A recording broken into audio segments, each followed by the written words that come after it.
All right, so this is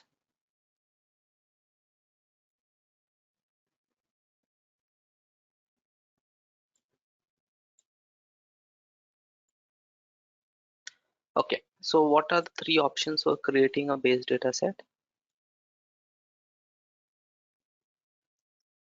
So the source, right? Mhm. FTP, SFTP file and custom report. All right, so the options for creating a base data set using SFTP is very similar to how we create a base data set uh, using a file. The only difference is the file is placed on a secured location. Okay, uh, right. Proxy does Logan McNeil.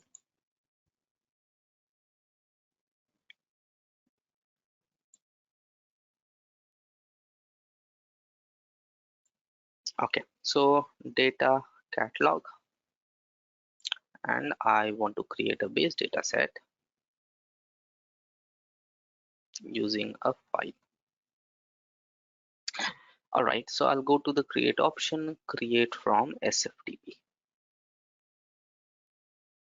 All right, so the first difference is, see, unlike a file from a local machine wherein you yourself manually select a file, right? However, when you are creating a base data set from an SFTP server, the idea is one or multiple files are placed on that secure location. So when your integration runs, it will automatically process that file, right? It will pick those files based on either the file name you have given or file name pattern you have given. So what is this pattern? See, your integrations can consume multiple files at the same time. So let's say you have 10 files, right? Obviously, because in a single file, you cannot give, let's assume, a million rows of data, or you have different types of data to be consumed. So then this is how your file name pattern looks. Let's say WB underscore Feb 7th, right? Uh, Prism file underscore 1 dot CSV, right? And then you have a second file which is Prism file 2.csv and 3.csv and 4.csv and so on and so forth. So in that case, obviously, because you have multiple files, instead of giving a file name, you can give a file name pattern. Now, what is the file name pattern? In file name pattern, you can basically define placeholders, right? So what are those placeholders? You can either say question mark or asterisk. Okay, so this is how your file name pattern would look. Because you have multiple files, you'll put a file name pattern. Now what is that file name pattern? In that, you'll place a placeholder which could be either question mark or asterisk. Okay, now question mark, it specifies that there is one character to be defined, and asterisk if there are more than one characters. Now if you see, you can have more than one file, right? You can have 1 and 2 and 3 and 10 and 11 and 12. So there is a possibility that there would be more than one character. So wherever you place a question mark, a star mark or an asterisk, system would know there could be multiple. System would check for this pattern, and then here it would see what is the fillers available. So basically, system would pick anything which has this name followed by anything else, multiple rows. However, if you put a question mark, then system would see, okay, there should be one character which should be given here. Make sense? Yes. So we can put the asterisk at the start as well. Like if our file name has like, Yeah, the we can. yeah, okay. Yeah. So we can put anywhere. So you can consume up to a maximum of 1,000 files. Okay. Okay. So the idea is you can create a data set by transferring data from an SFTP. Now, if you remember when we spoke about files, what did we say file is suitable for? So file is suitable when you have data which wouldn't change very often, right? Because that's Yes. where then you can manually define that or upload the data. But here the advantage is once you have defined the file name or file pattern, now you can schedule an integration and that integration would automatically run and automatically go ahead and fetch the files that are placed, any new files that are placed, right? So the idea is this option is usually used. Again, this is the general recommendation, but even if some file doesn't change, and you can still use it as on an SFTP server, right? Okay, this is usually used when the source data changes often, right? Okay, what are the recommendations or what are the limitations? As we discussed, the number of files must be less than 1000, right? The second thing, the time to transfer data in a single integration run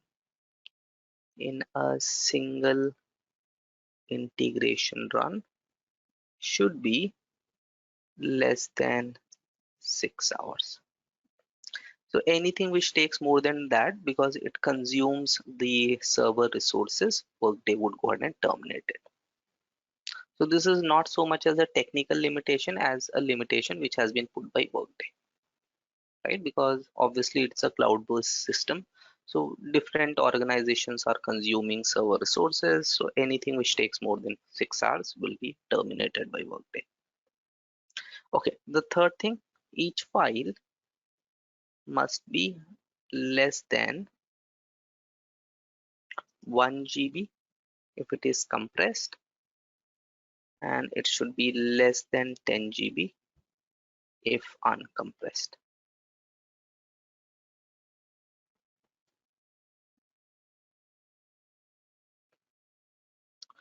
right? So you can have 1000 files, up to 1000 files, each up to 1 GB, right? As long as the overall data transfer takes less than 6 hours, right? Okay, as we discussed, file names or file name pattern may be defined, right? Wherein star it specify 0 or more characters, right? Whereas if you put a question mark, it specify exactly one character.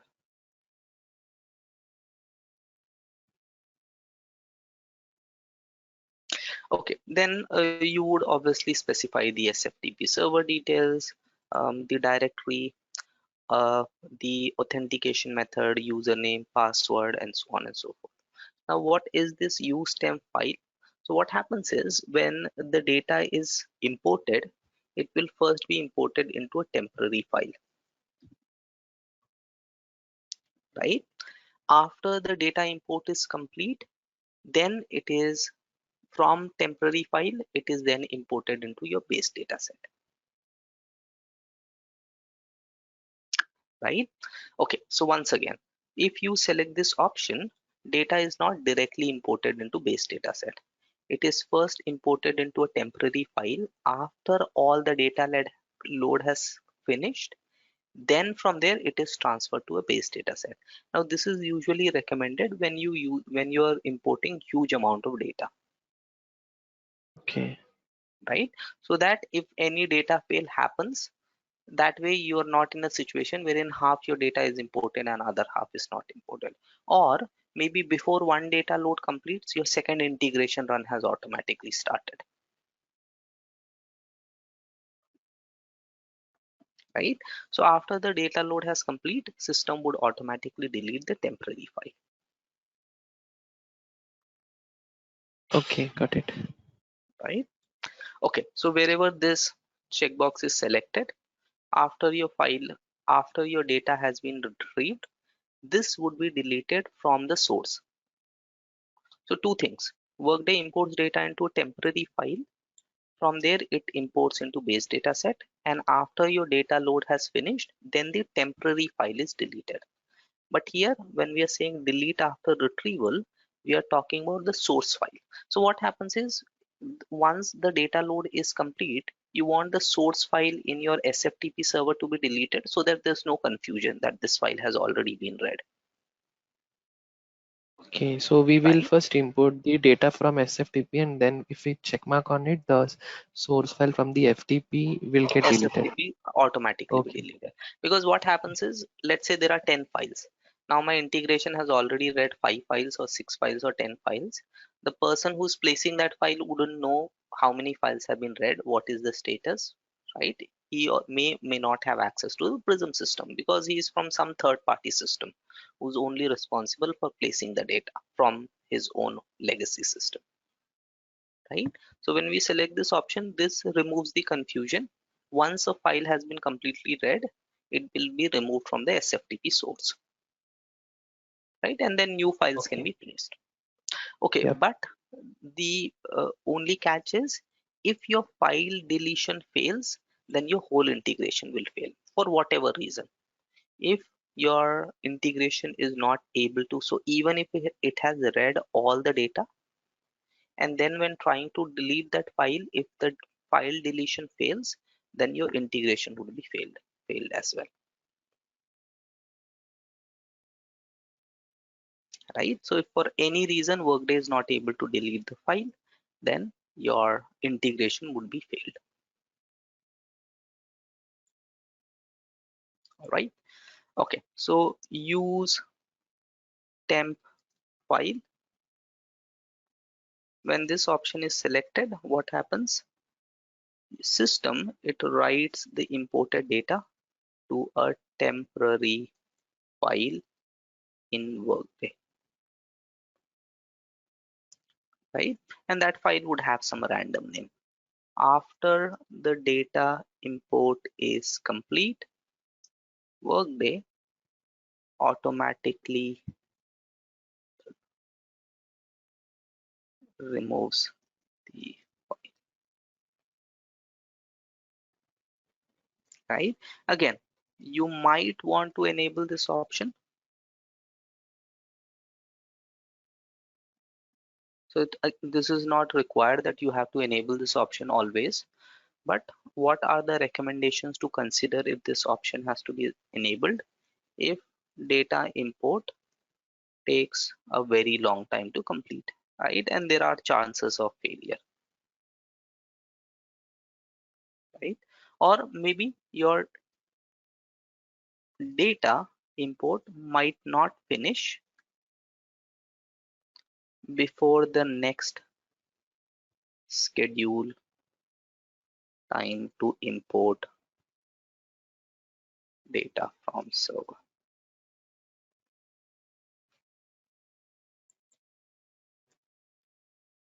Okay, the third option, delete after retrieval.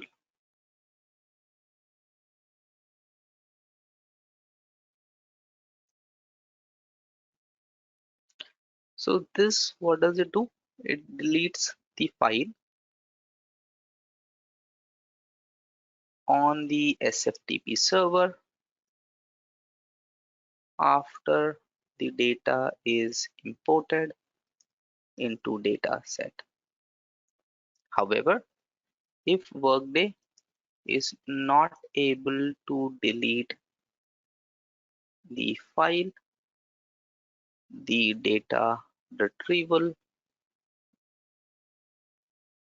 fails. So maybe the user you're using, it doesn't even have authorization to delete that files, right? Though this option is given, this is not recommended. This is not to be used because you can directly use uncompressed data, right? When I say compress, you are sending some data through a zip file. Yep. Okay, will not be able to move to the next screen. Obviously, we don't have any SFTP address, and that is required. But the next screen is basically the same thing. You can schedule your integration the way we have seen with the file, right? You can then define the integration run now, or you want to schedule that integration. So having discussed that, I think we can talk about the data retrieval integration schedule as well. So let's say this is my base data set, right? And where is my base data set? Worker details. Now let me go ahead and open this. So initially when we created this base data set, it basically loaded data whatever was there in the custom report. Subsequently, yesterday we again reloaded the new data. But every time data changes, and if you see, worker details will change and company details would change. Maybe not as often as worker details, but in terms of workers, I'll have new employees joining, I'll have old employees leaving. So I cannot go ahead and run this integration every day.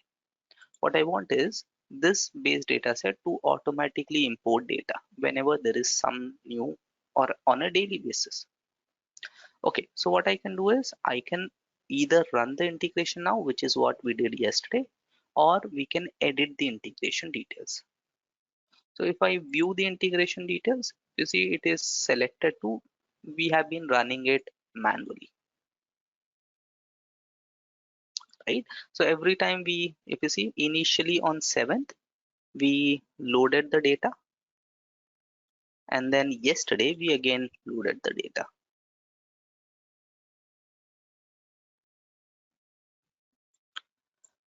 Okay, so now what I can instead do is I can edit the integration details.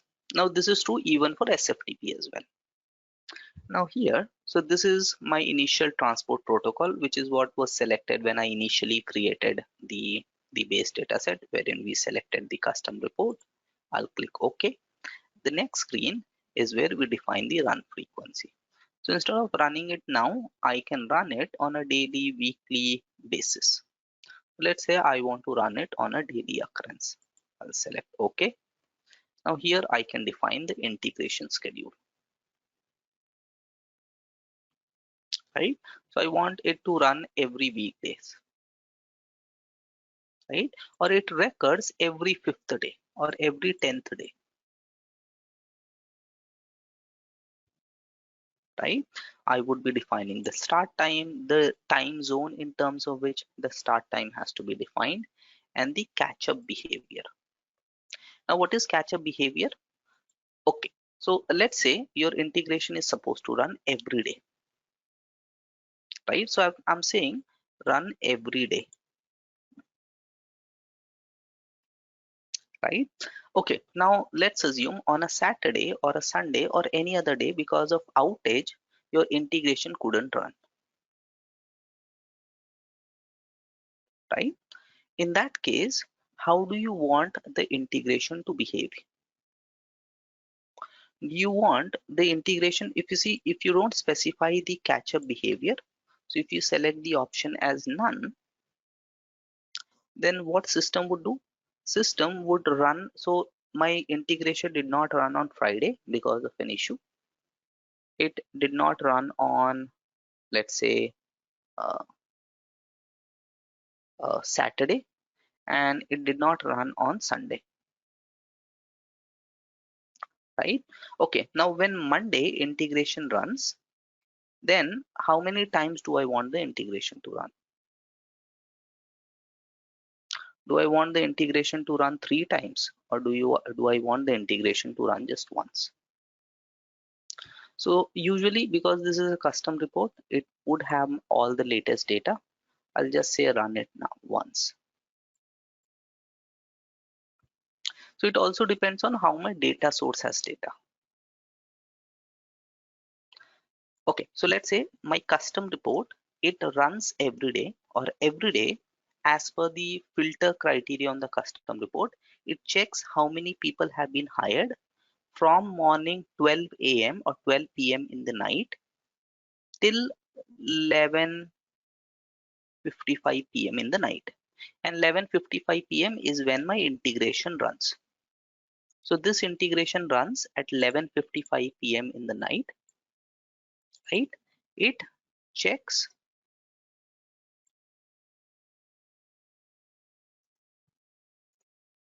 it checks. So this integration runs, it calls this custom report. This custom report has a filter so that it only pulls data for the last 24 hours, which is from Okay. 12 in the morning. So if this is the case, if you see you only run it once on Monday, then it will not pull your full data, because on Monday it will only get data for Monday. Make sense? So it really Yes. depends on how your data source is structured. Right? Now in our case it doesn't matter, because if you see our custom report, it always gets me all the employees in the system who are active as of today, right? And our integration is basically a replace integration. So in a replace integration, my custom report always has the latest worker count. So even if that integration did not run on Friday and Saturday and Sunday, when it runs on Monday, it will get entire data from the custom report. So that is why it is extremely critical. Though these options look simple, replace or append, you have to decide on these options in connection with how your data source is sending you data.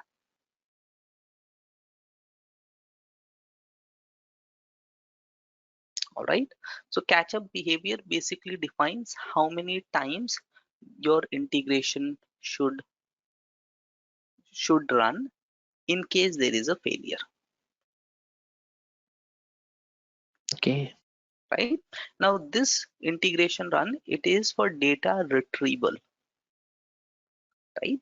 Because this is for retrieving data from the data source.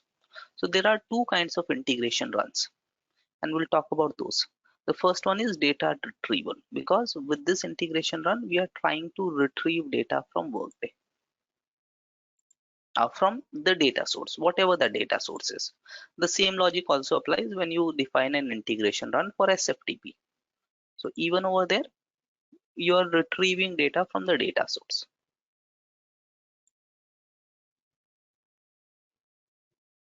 right? So this is known as a data retrieval process or a data retrieval future process. All right. Okay, so that was a data retrieval from SFTP.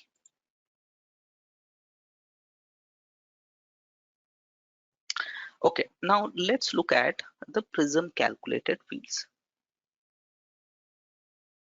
Now, what are Prism calculated fields, or in general, what are calculated fields? Calculated fields. So if you see, Workday has already given us a lot of fields. So if I go ahead and search for any custom report, uh, in fact, the same one that we ZF03, right? Let's look at this report. So in this report, I have only used Workday delivered fields. So what are Workday delivered fields? These are all the fields that Workday has given us. So if I go to the report definition, if I click on the additional actions, you can see these are all Workday delivered fields. And this is the field type. And Workday gives a short description. So for example, I have age, again a Workday delivered field.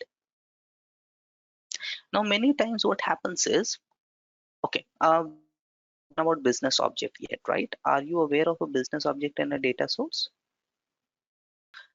All right. In that case, you understand the calculated field logic as well, right? Yes. Yes. Okay. So you're already aware of it. Sure. So Yep. similar to how we create calculated fields on a report, we can also create calculated fields on our data sets. All right. Now these calculated field functions are very similar to how we create calculated fields in a custom report. And they are also very similar to how we do Excel calculations.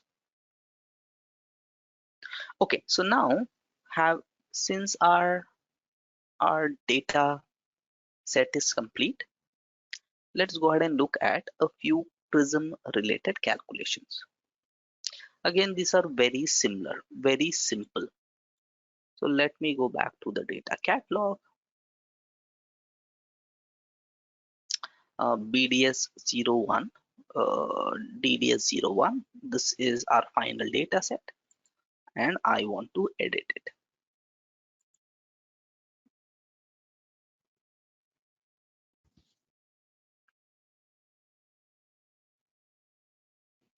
Okay, now if you see on the stage statistics, it shows me overall the stage ID,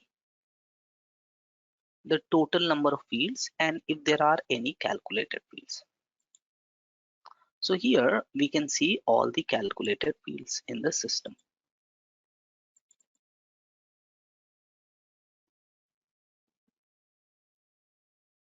Okay, I want to add a new field. I would go ahead and do that, right? So I just need to click on plus, and this would add a new field. Now, normally when I click on any field, it shows me the field type information. So it gives me the type of that field and the field statistics. But when I click on a calculated field, apart from field information, it also shows me the functions library. So what is this functions library? The different functions which are available for creating your calculated field.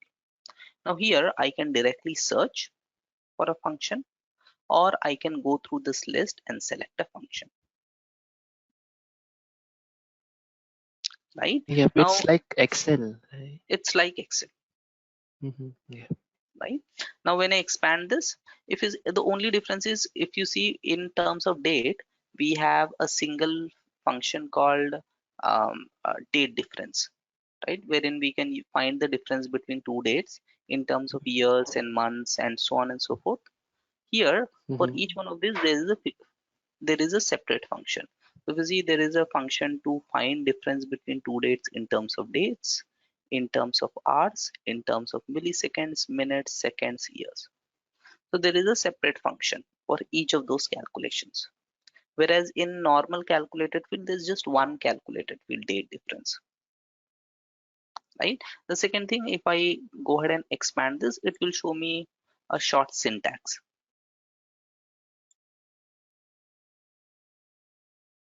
of how that Yes. calculation works. It gives me short description, a syntax, and an example, and the return value. So the return value is determined by the type of field. So if you want to find the difference between two dates, it will also always return value of type double. Now how can I change it? By using a manage field stage. So you can use a manage field stage to basically go ahead and uh,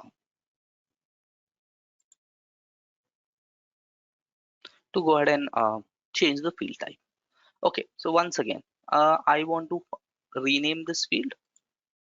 So I want to find the age of the employee on hire. I'm just giving it the field name. My field type is non-editable. It depends on the function that I'm using. So now I go to functions. I select one of these functions. We'll go through a few of these. I want to find the year difference. I'll click on plus. So the moment I click on plus, the function gets added. Okay. Now, if the moment I enter something, Workday automatically shows me other functions which are available. So the moment I entered A, it is showing me all the functions and a short description of those functions. Okay, however, what I want is to find the age difference between two fields which are available here. So what are those fields? I want to find, so basically my requirement is to find the age of the employee when the employee was hired, right? So for that, I need the difference between the date of birth and the hire date. So here what I need is, I need to find the difference between hire date and date of birth. So how do I add these fields? I'll simply add a square bracket, opening square bracket, not here, here. The moment I do that, system automatically adds a closing bracket and shows me the different fields which are available, right? Now I can select hire date. comma. Again, I'm adding a opening square bracket, and then I want to select date of birth, and I'll click on this checkbox. If there are any errors, system would show me those errors.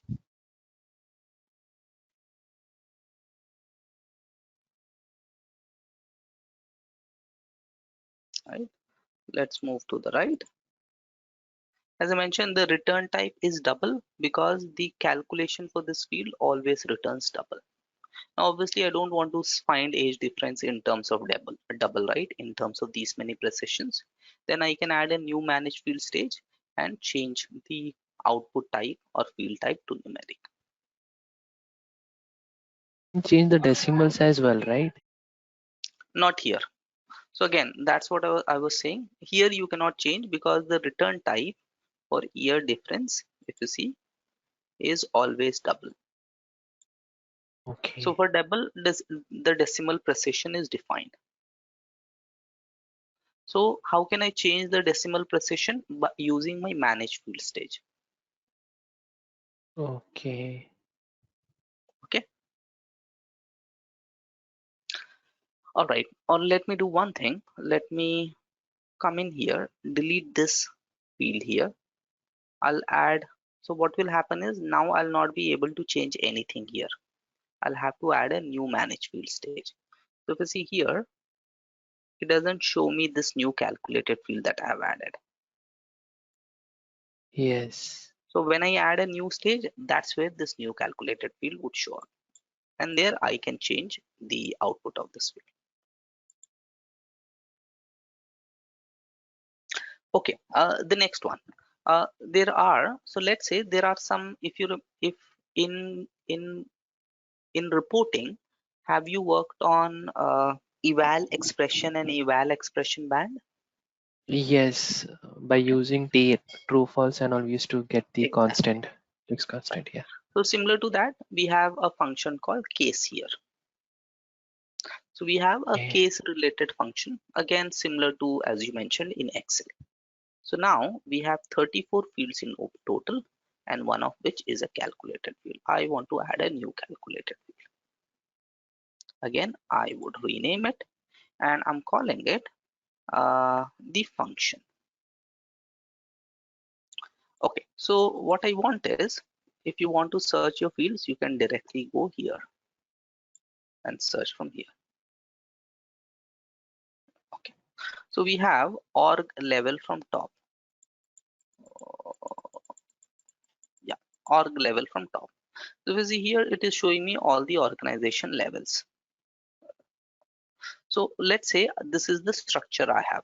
My top level organization on my level 3 organization is a business uh, line, under which maybe I have hubs, which is my level 4 organizations are my hubs. Under hubs, I have my divisions, right? So let's say human resources is my business line, under which payroll is my hub, under which payroll India is my division, within which I may have different departments, right? Within which I may have different groups, and within which I may have different teams, right? And overall at the top, I have my company or my head office, let's assume. So this is how my organization is structured.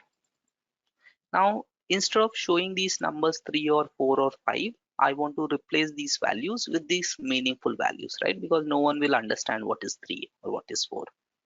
Or obviously, uh, only those people who know it would understand. So I want is replace certain values with new values. Okay, so for that, I can use a function which is a case function. So let's click here. The function that I want to use is a case function. Now case is a logical function, right? So again, if I expand this, it shows me syntax, a short description, and detailed description is available on community. And it also gives me an example. So it gives me an example of the syntax, case, when, Then this is my comparison, gender is equal to M, and then this is the syntax. So this is my condition, case when my input condition, which I'm saying is gender is equal to M, then what should be returned? Male. Else when gender, so again when, then again my second condition F, then return female, else everything is false, return unknown, right? So it gives me an example and the syntax as well. So now I'm going to add this. Okay, now here I may have multiple conditions, so this space might not be sufficient. I have this space. So when I click on here, it would allow me to define a detailed condition. Okay, so this is an expand view of. Right. So now I can add my starting square bracket, and what is my, so what I'm saying, case when org level from top is equal to 1, right? I can use and or conditions as well. So I'm saying or, right? Again, org level from top is equal to 2, then return what? Then I want this to return head office.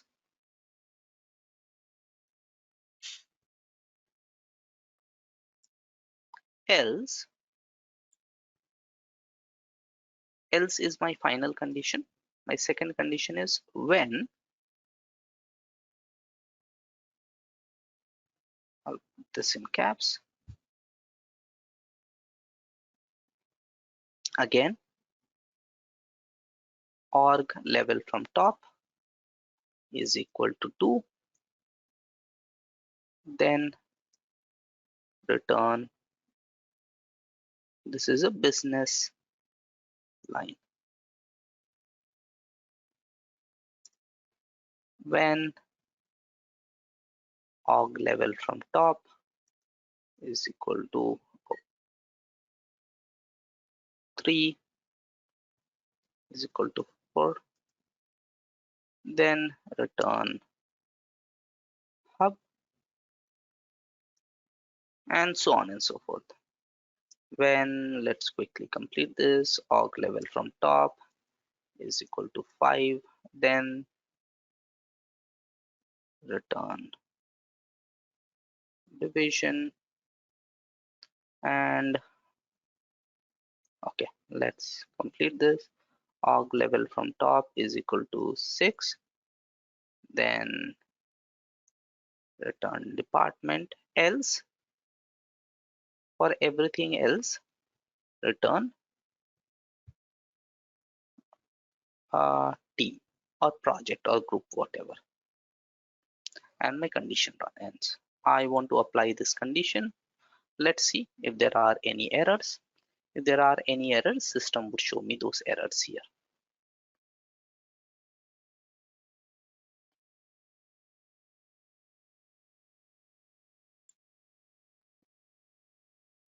right? So wherever org level is 3, system is replacing it with business line, else it is replacing it with hub, else it is replacing with head office, and so on and so forth, right? I want to rename this field and I'm calling it, yeah, this is function.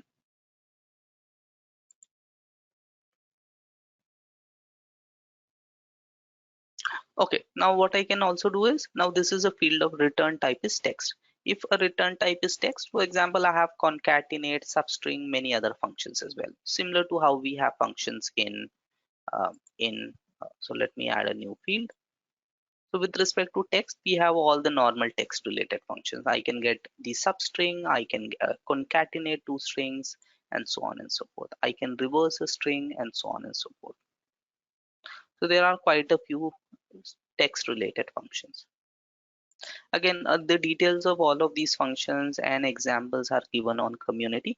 I can check and give some of those examples for you, but here as well, so all of these examples are given. right? So I can reverse things, I can concatenate two things, and so on and so forth.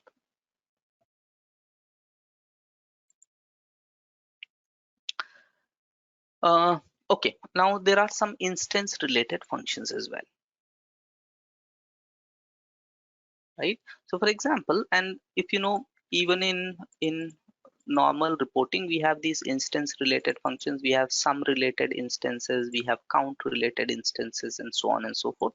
So what I need is, for each employee in additional jobs, I want to find the number of additional jobs these employees are on. So some employees are not on any additional jobs, some employees are on one additional job, there could be other employees who are on more than one additional job. So what I want is a sum of all the, or the count of all the additional jobs that the employees are performing. In reporting, we have sum related instances or count related instances. Those are the functions that we use in reporting. Now here we have a similar function. So under instance, I have a function called, this is a comparison function. I can check whether instance is equal to certain value. Similar to how we extract multiple instance, here as well we can create multi-instance. Okay, I am adding a very simple function to simply count the number of instances. Count instances of additional jobs.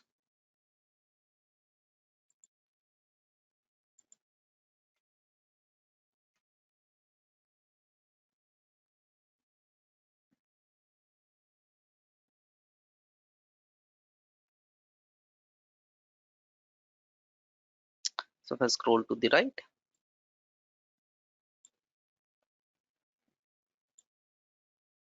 okay, so again, wherever there's no value, obviously it gives null. Here, if you see, this worker has two additional jobs. So if I scroll to the right,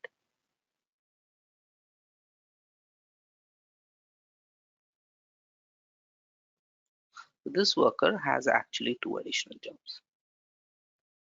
And there could be some other workers who have one additional jobs. And I'm calling it number of additional jobs or additional job count. Okay, now if you see, what happens is when we created our field called function, now we don't need org level from top, right? I don't want people to see that org level from top field because we have added this field called functions, right? So I want to hide the other field. Now one way to do that is through manage field stage, right? Because I've added this function field, I don't need org level from top. At least I don't need it to be visible. So what I can do is I can hide a field. I simply have this option called hide this field. So if you see, the description goes hide this field from stages that follow. So in this stage, it would still be visible, but any subsequent stage, the field would be hidden and cannot be accessed in any other calculations. Okay, so when do you want to hide a field? Let's say you have individual salary of employees. So you have total base pay amount for each worker. Now you don't want workers to see the individual base pay amount, but maybe you want to see the total base pay amount, right? So it is fine for your HR, let's assume, or your data analyst or someone to see the overall base pay that is being paid in a supervisory org. But you don't want them to see the individual base pay that each worker gets. So again, you can build calculations to get those averages or sums or so on and so forth, but you can hide these individual amounts. So hiding a field could be for various reasons, right? You have created some field only for calculation and you don't want it to be visible, similar to how we create reporting calculated fields, or there is uh, some uh, field which you do not want to be visible because of security reasons, sensitive data, you can hide it. Okay, now if you see, I cannot go ahead and directly add or perform any numeric calculations on currency related field. So to perform any numeric calculations on currency related field, I would have to first extract the numeric value. So for that, again, I have calculations or functions available which allows me to extract the numeric value, or there are functions available to extract the currency code, or there are functions available to convert a numeric value into currency field by adding the currency code. I want to add a new field. I only want the total base pay amount. So if I go to functions library and under mm, conversion, if you see, I have extract amount. Extract amount takes a currency value and extracts the numeric amount, right? Similarly, I have extract to currency. So if I want to convert a text value into currency value, if it is not properly identified, I can do a to currency. So there are a number of current conversion functions.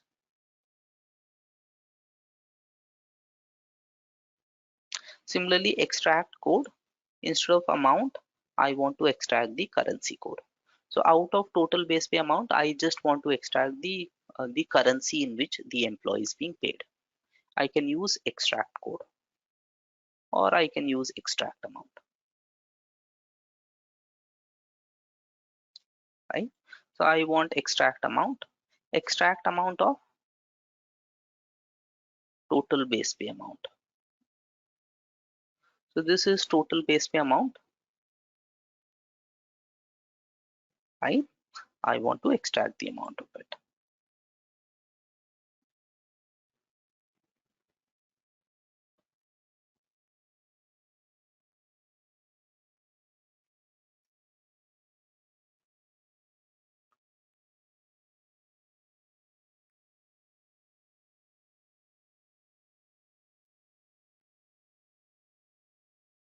right?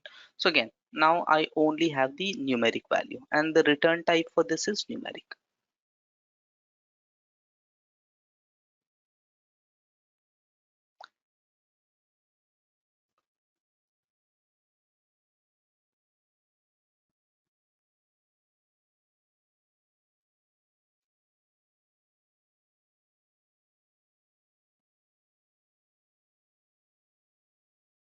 Okay, now similar to this, I can also use one calculated field function in another calculated field function. So let's say this base salary of the employees, where is it? I want to find the employee with the maximum base salary, right? Maximum base salary by, let's say, by the employee's gender, right? Okay, I would click on add field, right? I want to add, let's say, the max base pay by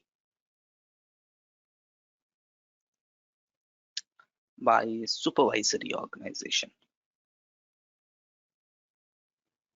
So in a supervisory org, I want to basically see what is the maximum base pay of the employee. So for that, I have a number of functions available. These are called window functions. In window, you have max, min, average, and so on and so forth. So what I need is the maximum. I'm clicking on max, right? Similarly, I can find minimum, I can find other options as well. Okay, so what is that I want to find the maximum of? Employee, oh, employee base pay. So this is a syntax which Workday has automatically added. So I want to find the maximum of employees base pay over what? Over for the supervisory org. So maximum base pay by supervisory organization. So I want to select, let's say, the supervisory org name, right? Now, how do I want to order it? Again, by the base pay in a descending order,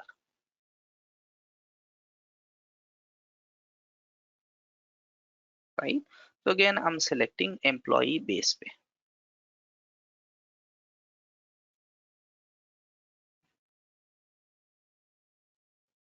right? And in what order? Descending order,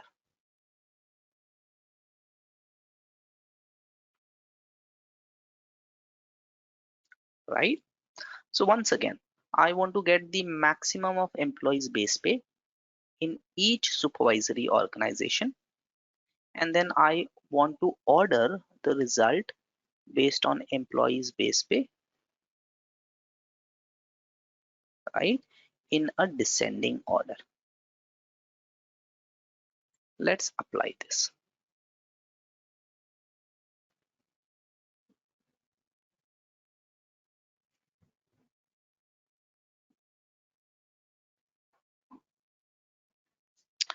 All right, so let's see.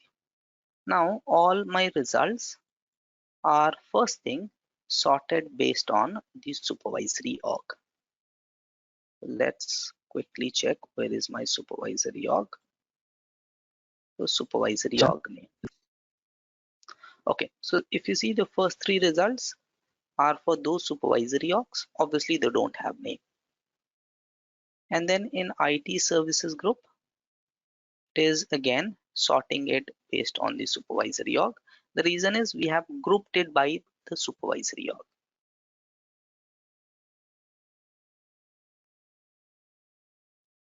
Yes. One question over here, like we are still getting null value, so the null value will eliminate once we create a PDS, right? Yes, yes. Because in Prism Okay. you have the concept of null. You don't have the concept of null in Workday, Workday reporting. And how do we do Workday reporting in the context of data source? So when we create a published data source, that's when we'll see that Workday creates a data source or Prism data source, and in that Prism data source no null values will be there. Okay. Okay, so what I want is by supervisory org but also by employees gender. So let me add gender as well, and let's see.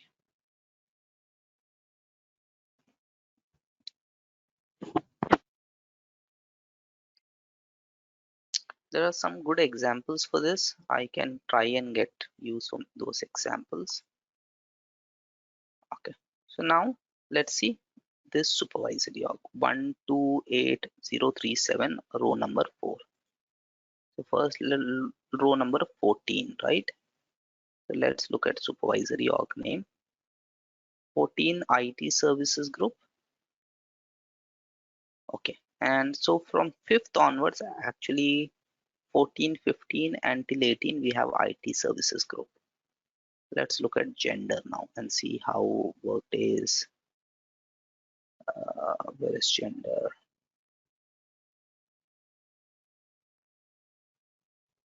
Yeah, all right. So if you see 14, 15 is female. So how is Workday dividing it?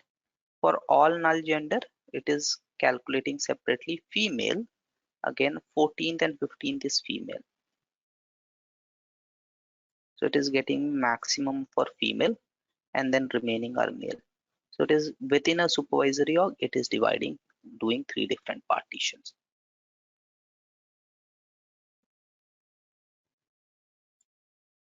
right? So this is full list available. If you have access to community, you'll see each of these examples available there, right? And there are proper use cases defined. So for each of these functions which are available, you can go through them. Obviously, I have not used all of them myself, but they are pretty simple to use. Any questions?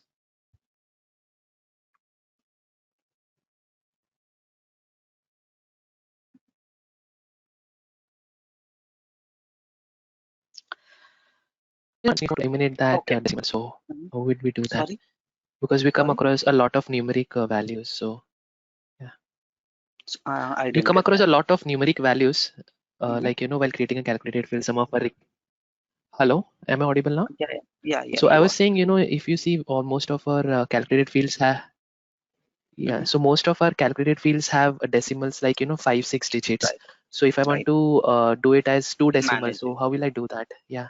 So I just Okay, want to understand that. Yeah. Okay. sure. So for that, because a lot of these have been added within my current manage field stage, I'll not be able to do any modifications here. I would have to add a new manage field stage, right? We could have built our calculations. Let me just say done for now. So what we could have done is we could have even built our calculated fields in this join. And then after this join, we could have done everything here, all manage. So even over here, I could have added my calculated field. So all those calculated fields which I added here, instead of in this manage field stage, I could have added those calculated fields in this join. And then finally, through this manage field stage, I could have done all tidying up in a one single go. Because I had already added this manage field stage, I simply created my calculations here, right? So now because of that reason, I'm having to add a new manage field stage. Now here I can do all the modifications that I need. So the first thing, the age on hire and all of these, if you see, these are double. Now what I want is an even employee base pay amount, and these are all values which have multiple decimal. So first let's look at age on hire. So age on hire, no one is expecting 10 decimals. So the first thing that I'll select is numeric. And when I click here I can define the values. So now I Okay. Good. only want even for employee base pay amount. Currently, oh, I cannot see. Currently it is 6 digits. I want it to be 2 digits. This as well. So all field related configurations you can do through your manage field stage. So now when I say done,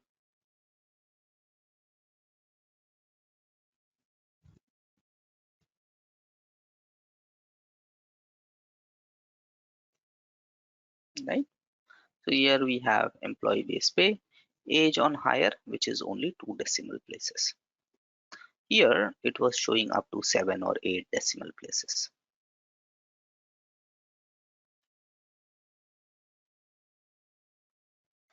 right?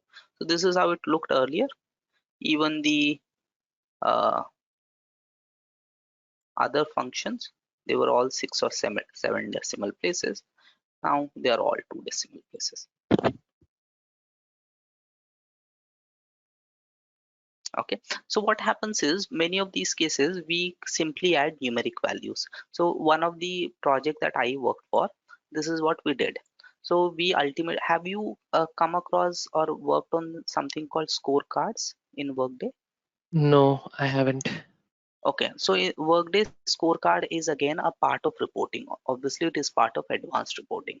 So what happens in scorecard is you you get the overall trends in the system.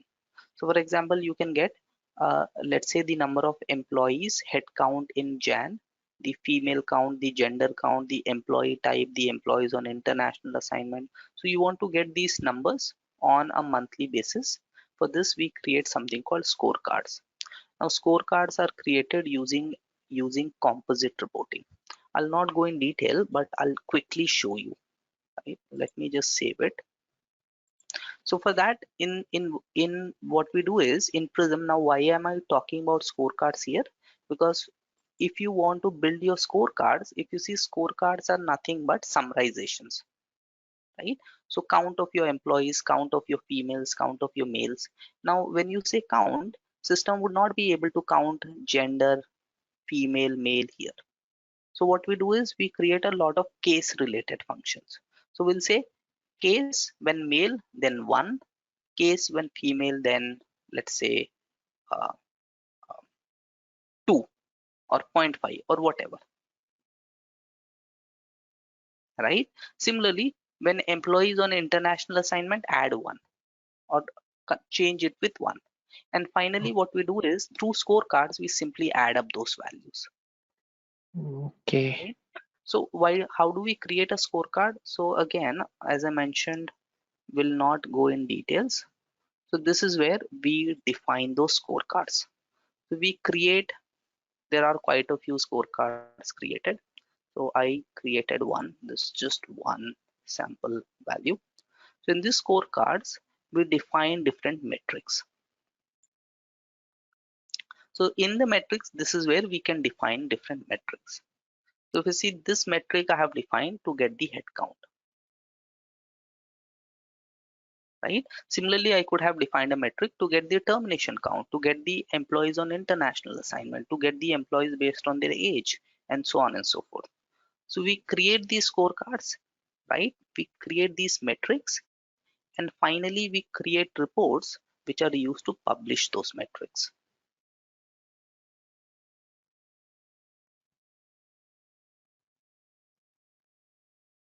So this is a complete process that Workday has given. And for that, in Prism Analytics, what we do is instead of having these values, males, females, or additional jobs, yes, no, we create these numeric values, and through scorecards, which is simply a metrics report, here we simply create those calculations.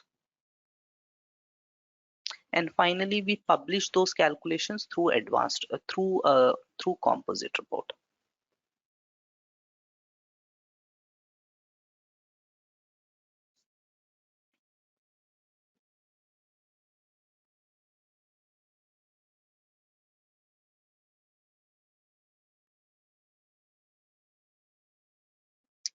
So if I open it,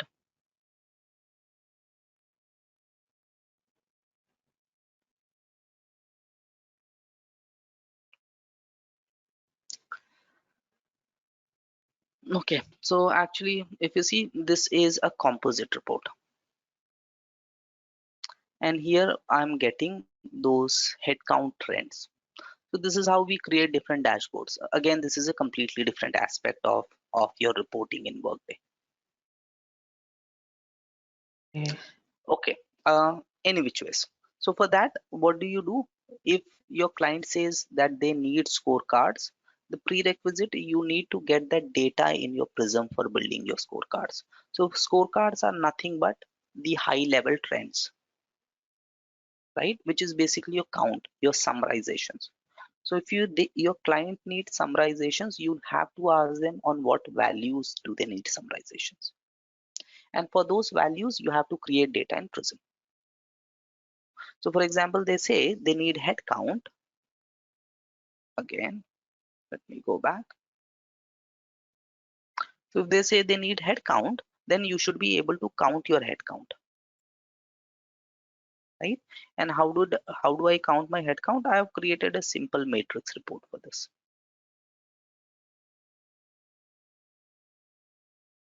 So this is my matrix report that I have created. In this, I have just added one matrix, but then you can add any number of metrics.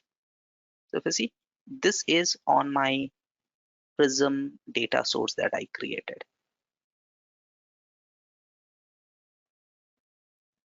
So obviously you can only do summarizations on your numeric values. You cannot go ahead and do a summarization on female or male,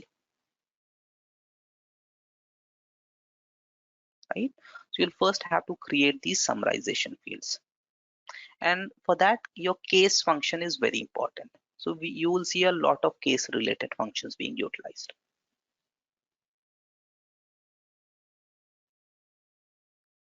Okay, any which ways, that was not part of core Prism, but I just wanted to give you an idea. So because Prism becomes a data feed into scorecards.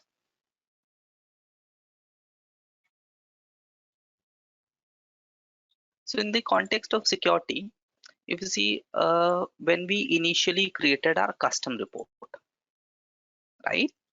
We had security applied on that custom report. Obviously, no one, only those people who have access to the custom report would be able to see it and within that custom report they would only be able to see data which is relevant for them, right? But the moment this data is brought into Prism environment, right, if I have access to the base data set, I can see all the data even though I didn't have access to see all data in the custom report. Make sense? Because custom report has the contextual security. I'll only be able to see data which is relevant for me when I run a custom report. When I say I as an end user, but if I have access to the data set, I would be able to see all data in the data set. Make sense? Yes. Okay. Now this is how. So remember this point. So securing data in a data set or your Prism security. So this is how your Prism security works. Now we know that we discussed this initially that in Prism it's basically a 5-phase process.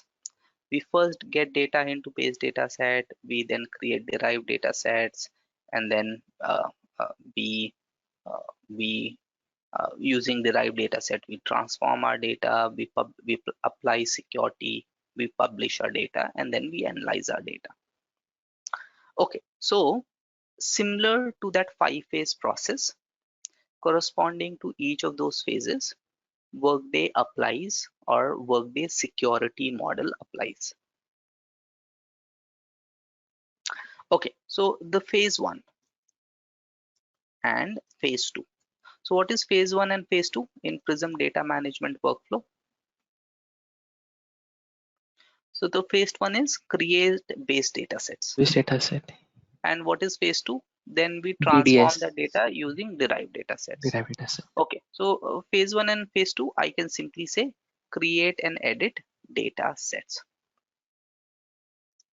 So this is the first phase or these two phases. How does Workday security operate? Okay, now we already mentioned that a data set, it includes metadata. So what is metadata? Basically the table schema or the data set schema. What is the field type? How many fields are there? The order of those fields, the format of those fields. That is metadata. And a subset of data. So what is the data set? A data set includes the definition of the data as well as a subset of data, which is basically example rows. Yes. Right? Ideally, the data Mhm. within the data, right? That is Exactly. yeah. Right.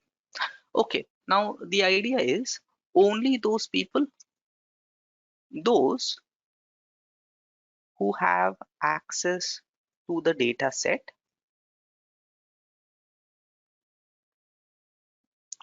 will be able to access both metadata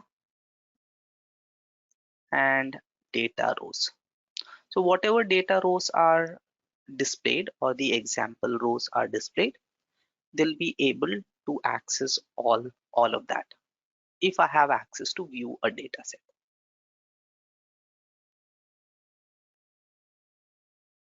right? Now, how do I control access to the data set?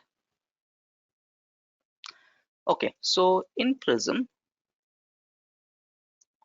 you can basically control who has access to the data sets, right? By first using or configuring Workday security domains to create, edit, or manage data sets. So the first thing I can through domains, I can basically configure who has access to create a data set, who has access to view a data set, who has access to manage a data set. So if you don't have access to the data set at all, obviously you'll not have access to any data within the data set. right? So how do I control access to the data within my data sets, my base data sets and derived data set? Is by controlling access to the data sets Data itself. sets. Yep. But as I mentioned, if you have access to the data set, unlike report wherein you may have access to the report, but you'll only be able to see details of your own employees, not for employees in US. So in reporting, you have this contextual security access. Whereas in a data set, base and derived data set, you don't have that contextual security access. Okay, the second aspect is through data set sharing. Now we'll talk about data sharing in a bit, right? But remember, as we discussed, access to the data set is always unconstrained. This means that any user who can view or manage a data set will be able to view all fields and data. When I say data, obviously the example rows. No one can see full data up to a maximum of 20K. And data in the data set regardless of the source. So regardless of how I created the data set, I may have created through a custom report and I don't even have access to that custom report. I may have created that data set through an SFTP or a file and I don't even have access to that SFTP location. But once that data has been brought into a data set and I have access to that particular data set, I can view all data within that data set.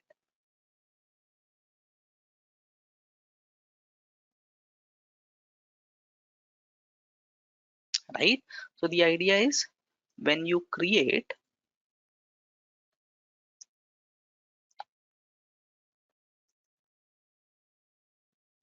a data set from a Workday report as an example, then what happens? Workday removes all security domains configured on the business object of the report. So the only way to control access of the data which is part of your data set is by controlling who has access to view, create or manage your data set, or by dataset sharing. So what is the dataset sharing? If I am the owner of a dataset, I can share the dataset with others in view mode or edit mode. So the users who have created a dataset, right, or they have been made dataset owner, they can share these with other users and grant them different levels of permissions. So I have created one data set and to this data set, I can give you access. Maybe only view access, maybe both view and modify access. All right. So this is phase 1 and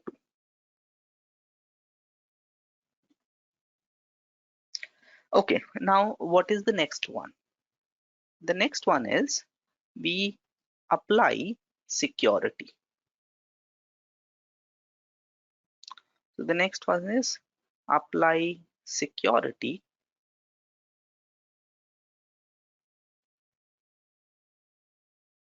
to the published data. So if you see, any data in the data set is always unconstrained, in the sense any data which is part of the data set, and if you have access to the data set, you can view that data. Now what do I mean by applying security to the published data? Okay, so when you apply any security restrictions on your data set, Workday doesn't apply those restrictions on the data set, right? Instead, when you publish that data set, and this is something we discussed yesterday, so when you publish that data set, Workday creates a data source and all Yes. your restrictions apply on the data source. So this works exactly in the same manner as your normal data sources work,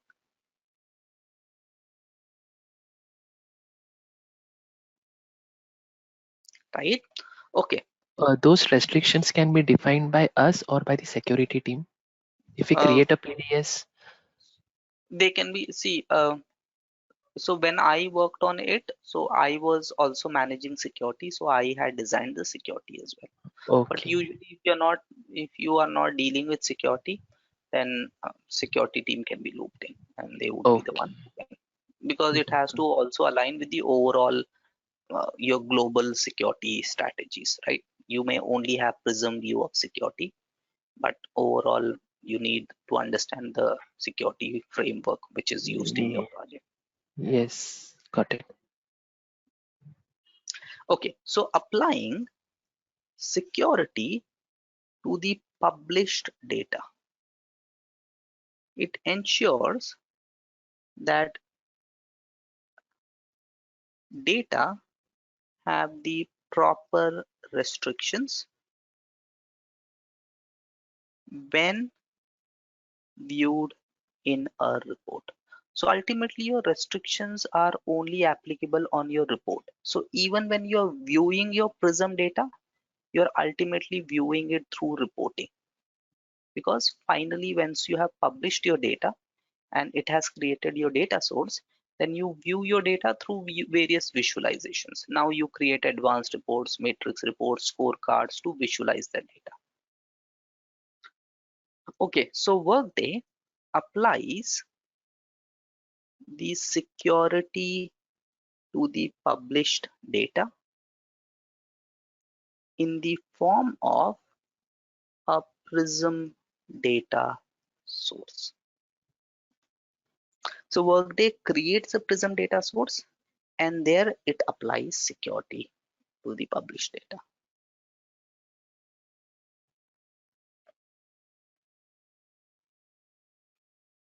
Okay, now there are more details to be spoken about in terms of publishing a data and Prism data source. I'll talk about that in a bit. However, if you don't apply any security,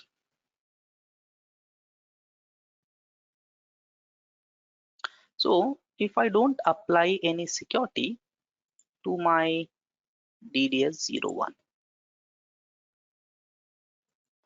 let's look at lineage first and confirm this is what we need.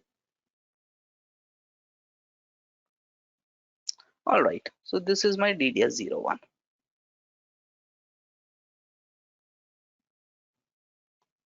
Uh, so let's say I want to publish this.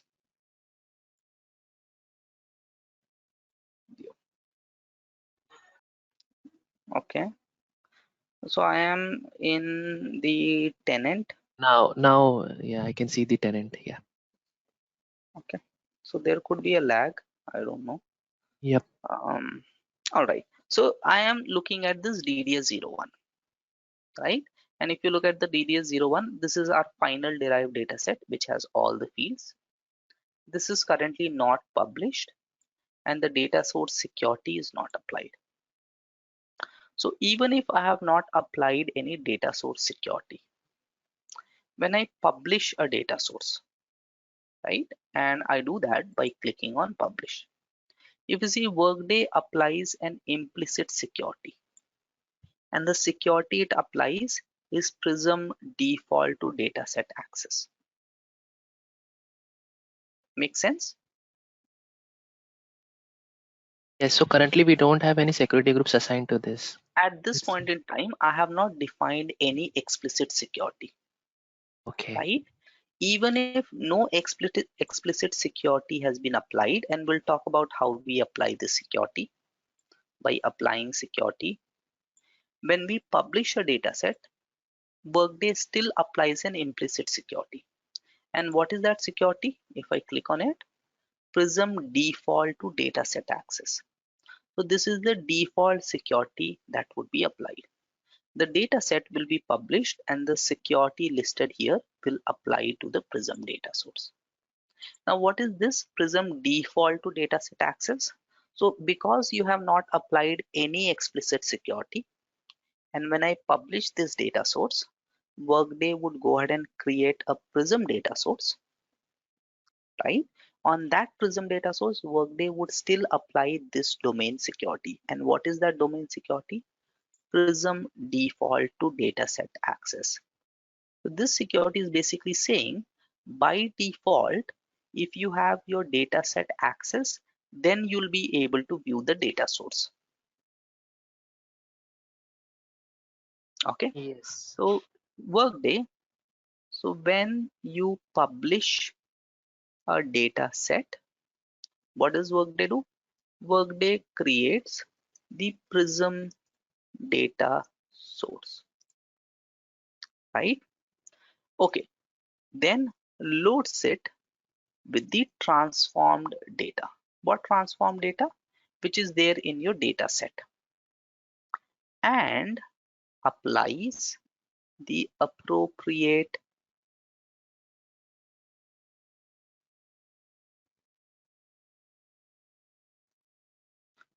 security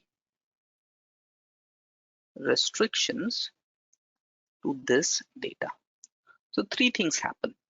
First, Workday creates a Prism data source, similar to how we have Workday delivered data sources, loads this data source with the transform data which is there in your data set, and then applies the security restrictions that you have applied, right? However, if no security has been applied, which means explicit security, Workday applies the implicit security using domain Prism default to dataset access. Okay.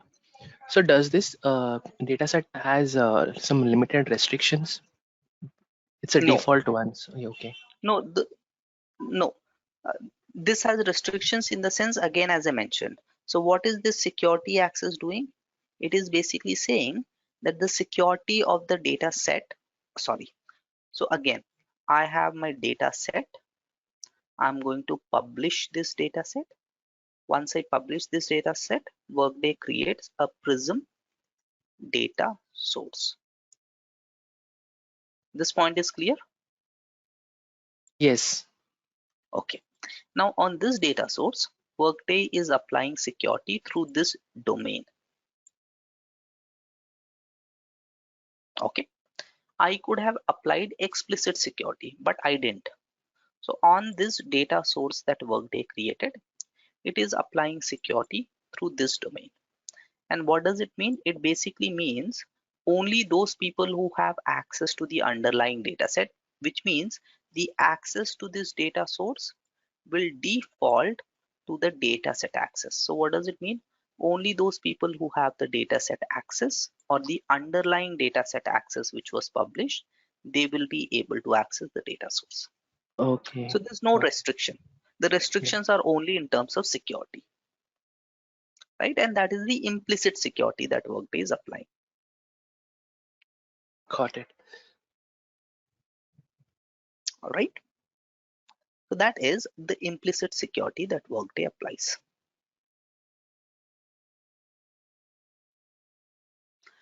Okay, now let's look at, and finally, once that security is applied, then I can go ahead and create reports. Okay, now there are two types of security. One thing is the security with respect to the data sets itself, right? And the security with respect to the published data. So how can I control who has access to the data in the data set, which is your base data sets and derived data set? By two ways.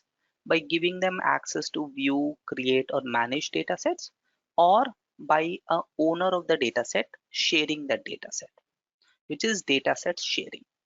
So let's say this is my dataset, which is my final dataset. I want to share this dataset with some other user. So I can go to the additional actions and security, and this is my data source security, which is access to my Prism data source. But this is my dataset security in the sense I am sharing this dataset with other users. So at this point in time, I have not shared this dataset with anyone, which means only I have access to this dataset, or all Prism administrators have access to this dataset. I want to share this dataset with Steve Morgan or some other user. So I can share this dataset. Okay, so the first aspect is dataset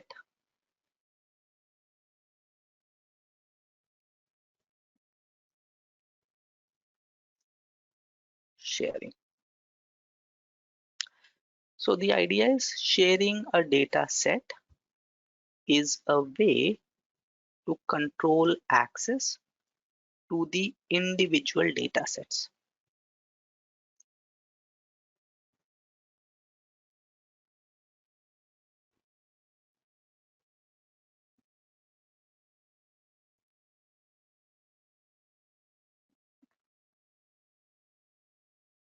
All right. Okay. Now, when I share a data set, I can give two types of permissions. I can, okay. So let me come here, sharing and edit dataset sharing. And here, this dataset, if you see, okay, the dataset owner is Logan McNeil. Obviously, she is the one who has created this dataset. Similar to how we created organizations in Workday, and I automatically become the owner. But now I can go ahead and share this dataset. And when I share this dataset, I can give other permissions. So I can only share this dataset in dataset view mode. I can share this dataset in edit mode, or I can make someone else the dataset owner, right? So when I share this dataset in view mode, the person to whom, or the security group to, if you see, I can share it to users or security groups. So the person or the security group to whom I am sharing this dataset would be only able to view this dataset. Okay, so it's like Google Drive, like if we are sharing the permissions, if Exactly, some. Okay. exactly. Okay, now these permissions are again configured using maintain assignable roles. So let me search for, let's say, comp admin. Okay, let me search for manager.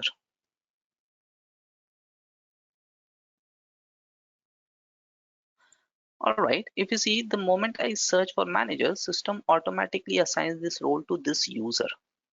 I'm not able to search for a manager role. Let me see if I can search for HR partner. Again, I'm not able to share this with HR partner. This is because in maintain assignable roles, we define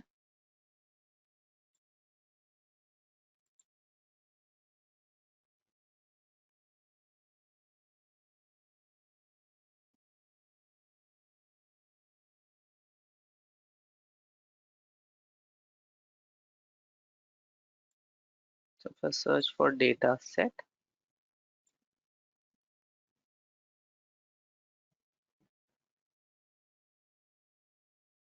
Okay, so dataset viewer, dataset owner, dataset editor. If I scroll to the right, if you see all these roles, they are only restricted to data analyst. That is why when I selected the option and see which security group this can be shared with, it only gave me data analyst. So I can basically say to which role, and this is security related configuration. I'm not sure if you have seen this. but this is where we define the configuration of role-based security groups. So what we are saying is this role is can only be shared with a data analyst or someone who's a data analyst.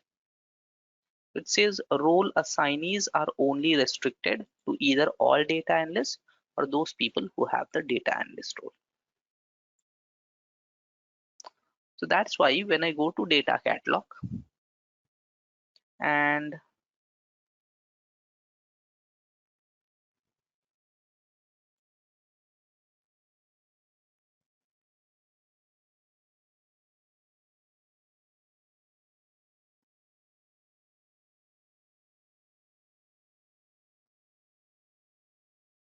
select any one of these, if I go in here, allowed user-based security groups, if you see only data analyst is there.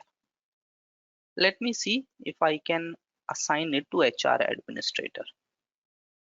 HR administrator is displayed, but it gives me an error. It says role assignees must be the current member of security group specified in the role assignees restricted to column in the maintain assignable roles. Make sense? Yes. So if they're in security, my security team is controlling who can I share this data set with, right? And then if I'm owner of that data set, I can share it with one or more users, one or more security groups, provided my data set can be shared with those security groups. And how is this controlled? Using the maintain assignable roles task.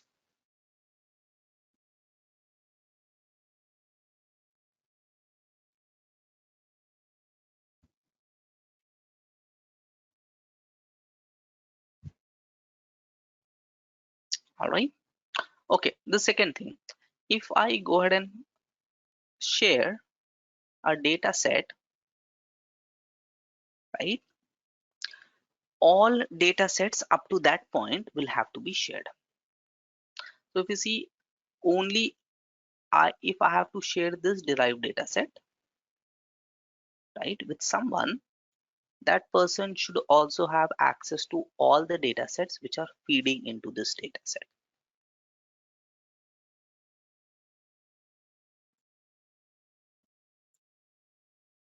right? Okay. However, if I take this base data set, let me take this as an example. And here, let me click on view.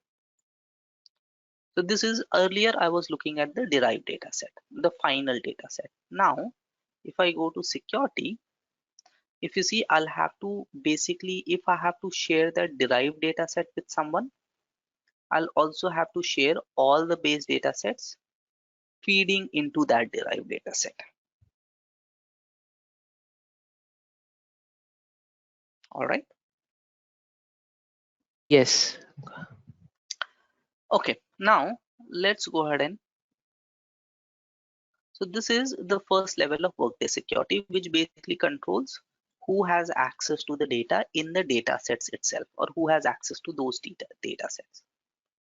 Now the second level of Workday security, it basically applies to your published data set, which is basically your data source security. Now this, before I go ahead and publish a data set, obviously this is my base data set. I'm not going to publish it. This is my derived data set. We already know, or this is the data set which I'm going to finally publish. We already know that even if we don't apply any security, Workday is any which way is going to apply an implicit security. But still, I can go ahead and define an explicit security. And how do I do that?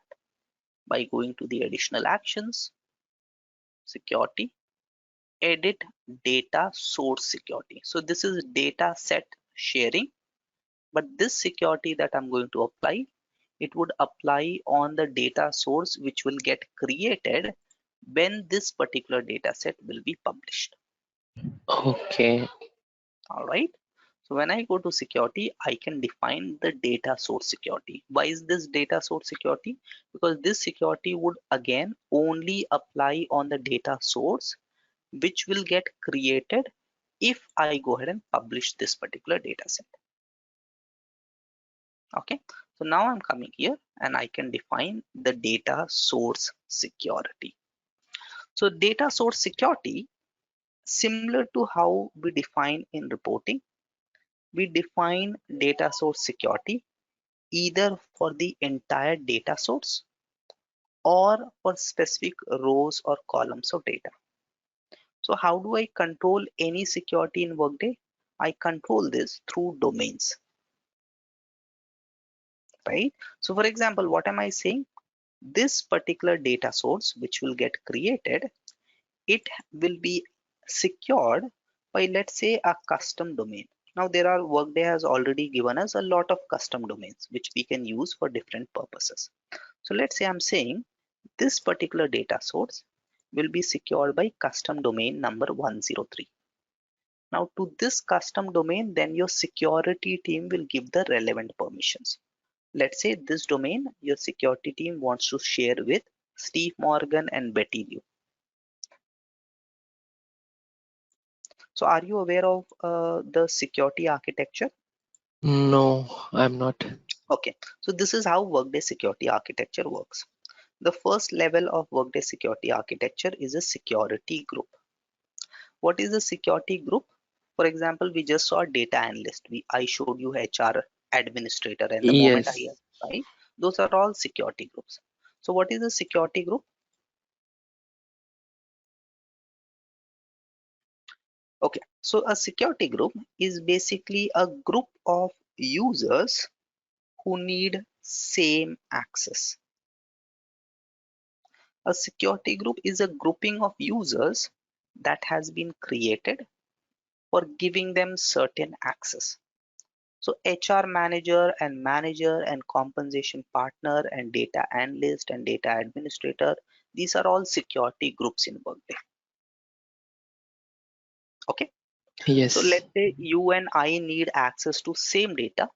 Let's say we are both data analysts in terms of our roles or our responsibility, which means we need data access to data and Prism data and stuff.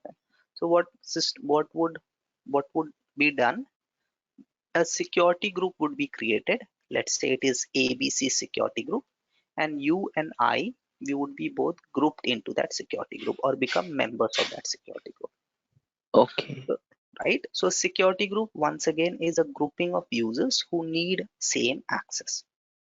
Now all Workday data, when I say all Workday data, all of Workday objects, they are secured in different domains. So what is a domain? A domain, similar to how security group is a grouping of users who need certain access or same access, a domain is a grouping of related secured items or securable items. What is a domain? A domain is a grouping of related securable items. So what are securable items in Workday? Basically everything in Workday is a securable item. You need access to some report, it is a securable item. You need access to certain task, it is a securable item. You need access to a data source, it is a securable item. You need access to a field, let's say date of birth of the employee, it is a securable item, right? So what Workday has done is it has given us a lot of standard domains, and these domains are collection of securable items. Now let's say I need access to a securable item called create supervisory org, which is a task. Now this task is included in a domain. So now I would be added to a security group, or both of us will be added to a security group. Let's call it ABC, right? In which we have two employees. Now both of us, they need access to the task create supervisory organization. This is a task which is secured in a domain. Let's say domain SCSO, right? I'm taking random. So now this security group would be given access to this domain, and this is given through domain security policy permissions. Make sense, Yes. right? So once again, The security group that I am a member of, that security group would be given access to different domains. Once that happens, the members of this secure, or if I put it the other way, security group is given access to different domains. Once that happens, the members of that security group will be able to access the secured items within that domains or within those domains. Yes, got it. Make sense? Okay, Yep. now what are we doing? We have this secured item that we are going to create, which is a Prism data source. So Prism data source is again a secured item, just like a normal data source, just like a report, just like a task. So Prism data source is a secured item. So what are we doing? We are saying this secured item, which is the data source which will get created, we are securing it within a custom domain, and the domain is custom domain 103. This could be any other. I'm just taking this as an example.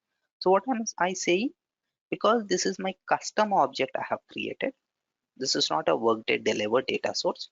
This custom data source that I have created, I am securing it to this domain, which is custom domain 103. Now, let's say all data analysts need access to this. So all data analysts, they need access to this Prism data source because they would be creating these reports. So data analyst, I have 10 data analysts. I have employee 1, employee ABC, and so on and so forth. So all these people who need access to this Prism data source, they are grouped together using a security group called data analyst. This could be anything else. This could be data admin, this could be ABC admin. I can give it any name. So now I have grouped all those people who need access to this Prism data source using a security group. This Prism data source, I'm securing it within this domain. Now this security group, I will give access to this domain again through domain security permission. Okay. Make sense? So all I'm doing here is that I'm saying the data source which will get created, I am securing the data source in this domain, because everything you need to access in Workday, it has to be secured through a domain. And then you access the secured items in that domain through your security group. So you cannot be given, employee one cannot be directly given access to a domain. For that, employee one has to be included in a security group. So even if there's just one employee, let's say there's just one data analyst in the system who needs access to Prism, even then I'll have to include that employee in a security group. Similarly, even if there is only one secured item, I'll have to include that secured item into a domain. Make sense? Yes, got it. So this is your entire data source security. Okay, this applies. So this security applies to the entire Prism data source. So your data source security.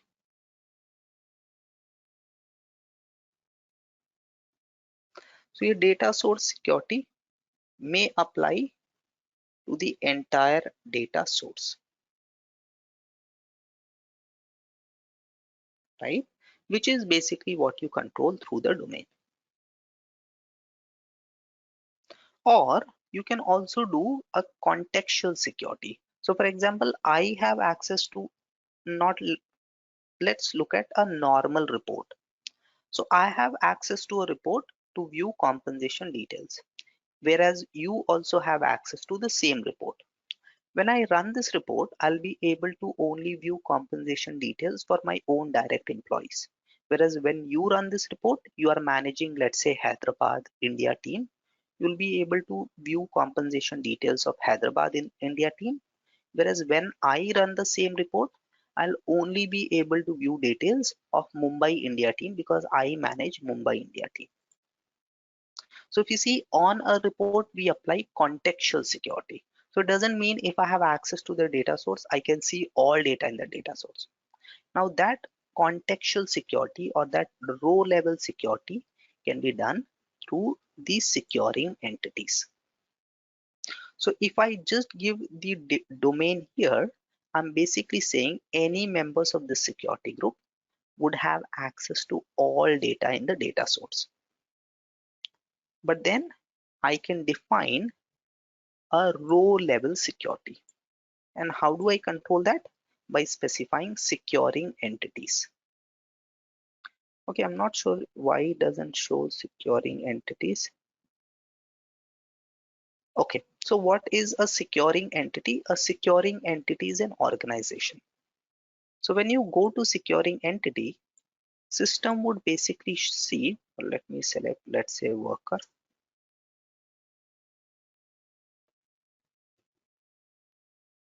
Okay, let me take this. I'm not sure why it doesn't show any securing entities. Okay, so what does system do? It basically checks in your data set and sees how many organizations are there in your data set. Now in my data set, if you remember, I have company as well as supervisory org. So here it will allow me to select either company or supervisory org or any other organization, let's say location. And this allows me to define the contextual security. So let's say here I select location. So what is the idea? The idea is only those people who have access to the location, or I would only be able to access the data in this data source, which is for employees who belong to the same location as I am.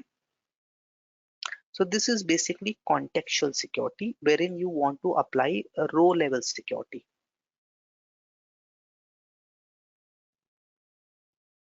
Yep. All right. So there are two types of securities I can define. I can give you access to the entire domain or the entire data source, or I can also restrict your access by specifying certain organization. So let's say supervisory org, or let's say location. So now I am the HR partner of Hyderabad location.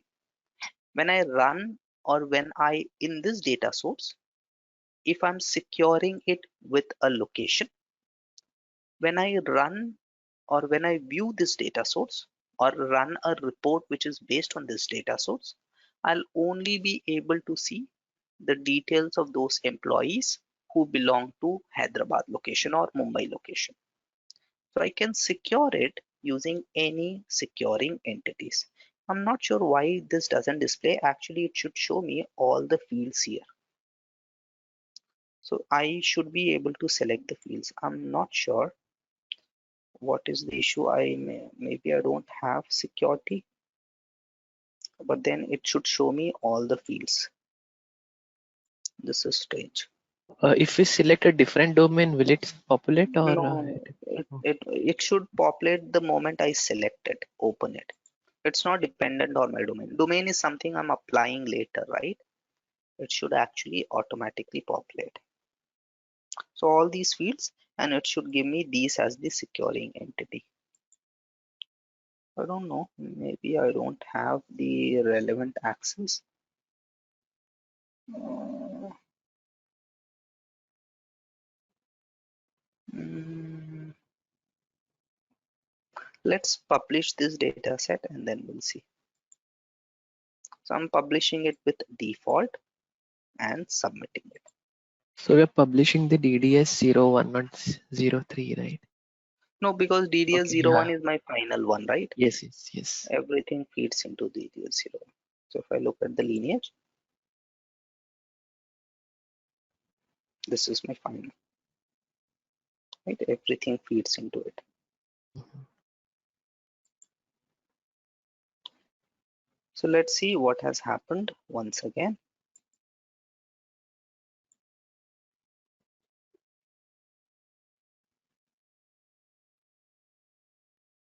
Okay, this will take a while to publish. So what is happening when I'm publishing a data set? It would create a data source and all the data in my data set will be loaded with it, with the data, or all the data in my data set will get loaded into the data source which gets created.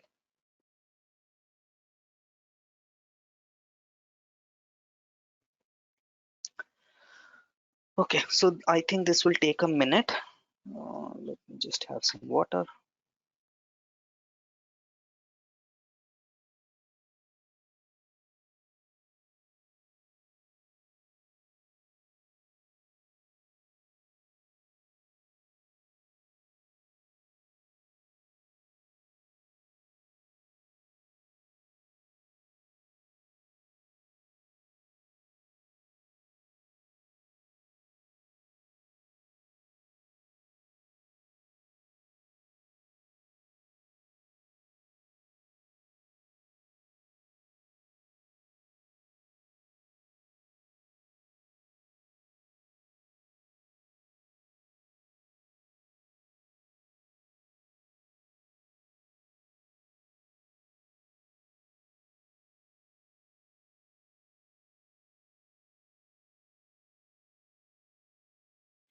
Okay, 50% done.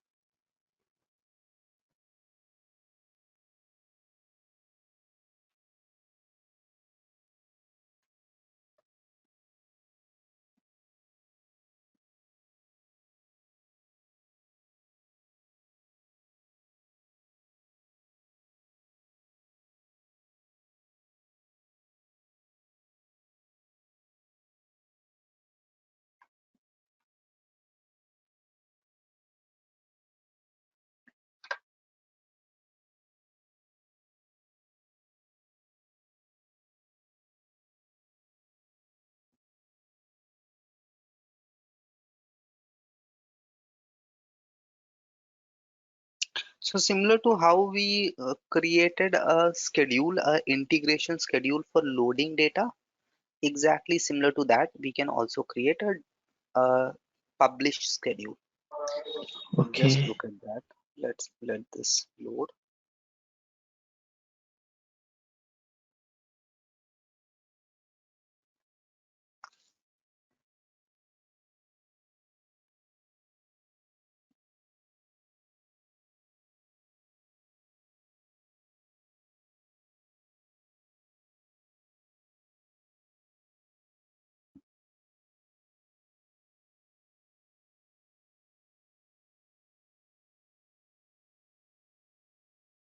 Okay, so while this loads, let me show you. So once a data source is created, you would be able to look at that data source.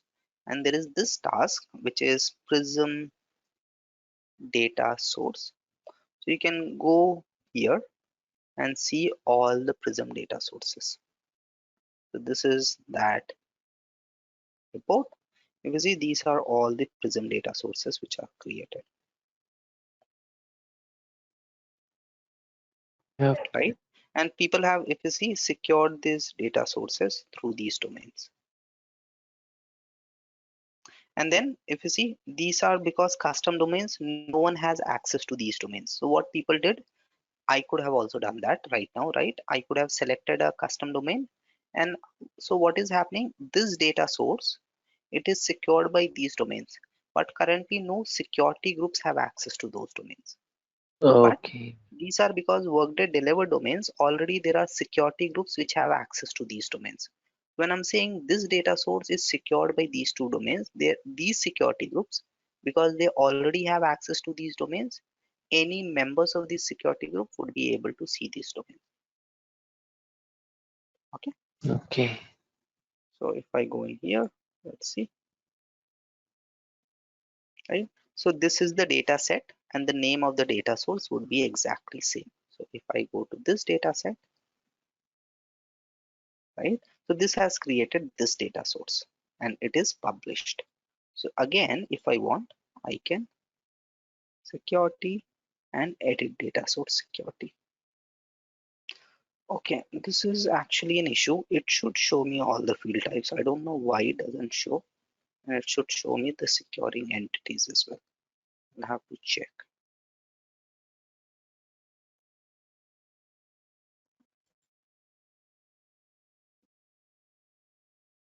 right? So system finally creates a Prism data source, right? That Prism data source is secured by your domain, and to that domain you give access to different security groups. So let's go to our data catalog and see what is happening with our data source. Okay, it is published. Workday has created this data source. Now, if I go to this data source, if you see, this is exactly similar to how a normal data source. So all the fields are part of this data source,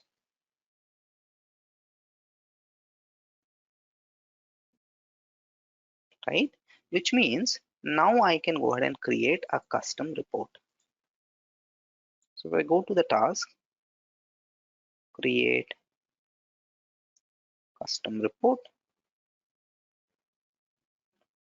not sure, all custom reports or all Prism data sources are indexed. Now I can take this data source and create a custom report. And this custom report can be anything advanced metrics. Yes, it could be advanced, Okay. it could be metrics, it can now be transposed. I'll give you that list, right? It could be a discovery board and so on and so forth. Okay. Okay, all right, let's go back to the data catalog. Now, as I discussed, this is the first time I have published this data set. So what happened when I published this data set? Workday created the Prism data sources. When it created the Prism data source, it loaded all the transform data, right? And applied the security restrictions. Now, but if you see, my data will keep changing, right? So initially there were in there I had 100 workers. I created a custom report which got all those 100 workers. Through that, I created a BDS. From that BDS, it created a DDS, again a DDS, and finally, I have published my data set, which become my PDS. And this created a data source, and this has all those 100 records. But tomorrow or 1 week down the line, I have hired 10 more employees. So now I have 110 workers in my data source, right? Now my custom BDS runs. This BDS has 110 workers. This new data flows in here, from here, here, here. But then this data, which is now in my published data source, it won't be automatically available, or my published data set, it will not be automatically available in my data source. So in order to make the new data available in my data source, I'll have to republish it. Make sense? Yep. Okay. So for that, again, no one is sitting and going to manually publish it every day, right? So for that, I can, similar to how we create integration schedules for getting data, we can also create integration schedules for publishing data. So for publishing, I can create a schedule,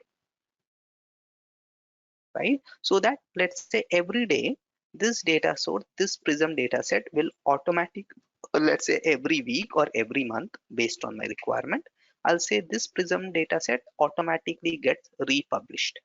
When it gets republished, any new data which is there would automatically become available in my data source, Okay. right? So for that, I will have to create a schedule to publish my data set. Now for that, if you see, I can create a publish schedule to run it daily, weekly, or monthly. Now this is straightforward. Let's say I want to run it on a weekly basis. I'll say okay. Now here I'll define the schedule. So I want it to run every 1 week, or let's say every 2 weeks, or which is every alternate week. Every alternate week, let's say on a Wednesday, or let's say on a Saturday, right? With the start time, time zone, catch up behavior, start date, and end date. and then I can define a priority. Workday basically uses this priority. So if there are lots of jobs, Workday then prioritizes those schedules based on the priority. So if I'm Okay. saying normal, if there is heavy load, system would basically go ahead and not run anything which is low. But anything is critical, Workday would first prioritize, because everything is, if you see, is ultimately running in through Workday, right? We don't have any servers of our own. It is Workday which is running everything, right? On their own servers, on their databases. So they're not just running for our company. They're doing it for all the clients, right? So the data load is not just with respect to our company. It could be on other clients, from other clients as well. Okay. All right. So there are these options wherein I can schedule it on a daily, weekly, or monthly basis, or I can create a dependent schedule as well. So if you see, apart from these daily and weekly options, there is one more option.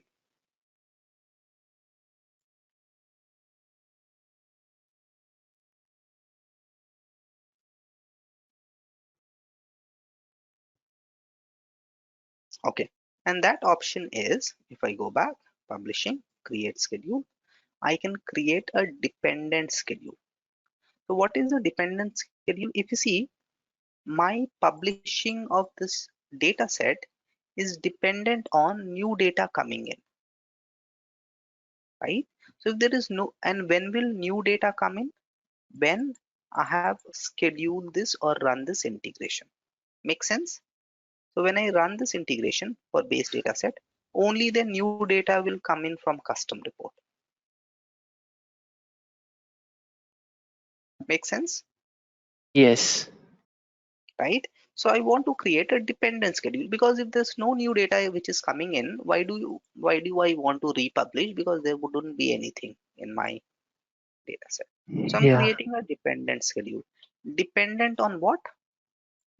Dependent on, now there are two things. If I go to type, if I come here, if you see data acquisition process, what is the data acquisition process? Basically, this is where my data set data is being acquired, right? Which Hmm. is basically my BDS for a custom report or a BDS for an SFTP. So my schedule could be dependent on a date, though it shows everything. These are the only things which are relevant. It could be dependent on a data acquisition process, or maybe I want to publish this data set if some other data set is published. So what am I saying? After this, let's look at the first one. If this data acquisition process, and we have not scheduled anything, there could be something which is scheduled by someone else.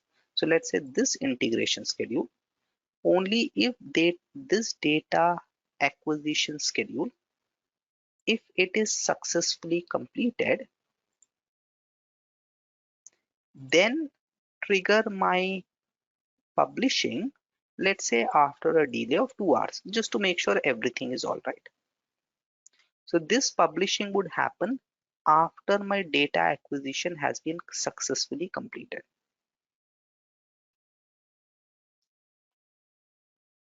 Make sense? Or I can also say this publishing should happen after some ABC data set has been published. So I can depend it on data acquisition schedule or some other Prism process which is running,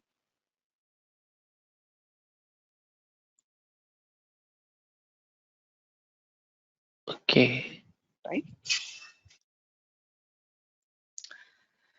So your Prism data sources are always published, because no one is going to sit and manually publish them every day as the data changes.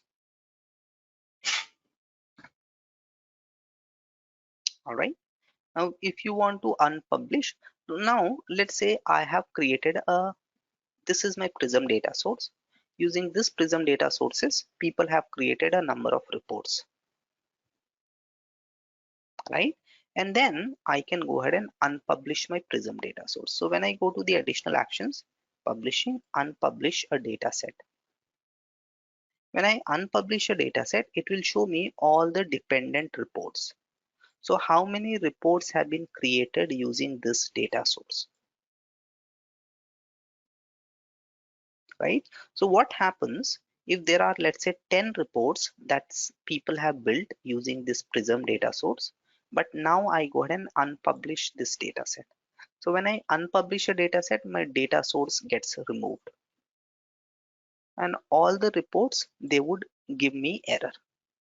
If I go ahead and republish this data set, then the data source gets recreated, and then the reports will start working once again. But system would not stop me from unpublishing it. So it will not say because you have reports created, first delete those reports. No. Even if there are dependent reports, you can still unpublish a data set.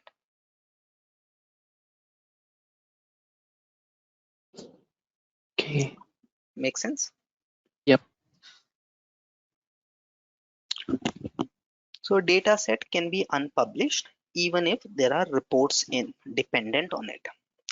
As long as there are reports, as long as the data set is not published, system would give me error for the reports, or basically I'll not be able to run those reports.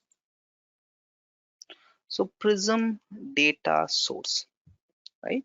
We already know when a data set is published,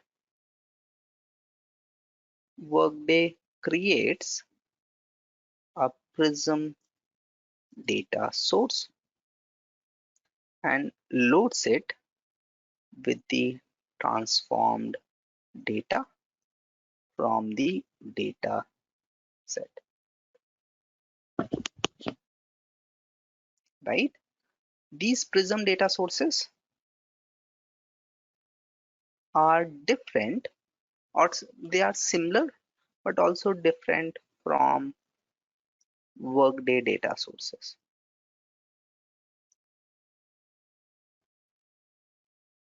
How are they different? The first one is these are custom data sources, obviously,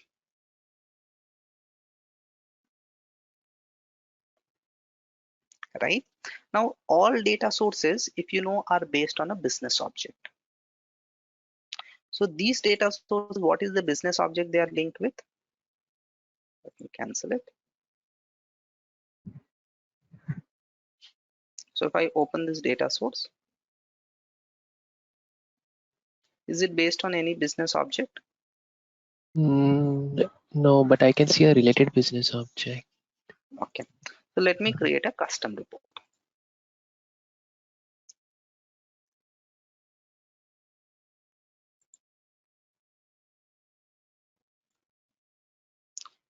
These are always indexed. You know the difference between an indexed and a, right? Yeah, in indexed we get limited number of data fields. Yeah, indexed is basically optimized for performance, Yep. right? So all Prism data sources are indexed. And that's why even with this checkbox selected, I'm able to select a Prism data source. Okay. Okay, let me click on OK. Now, what is the business object? Let's see,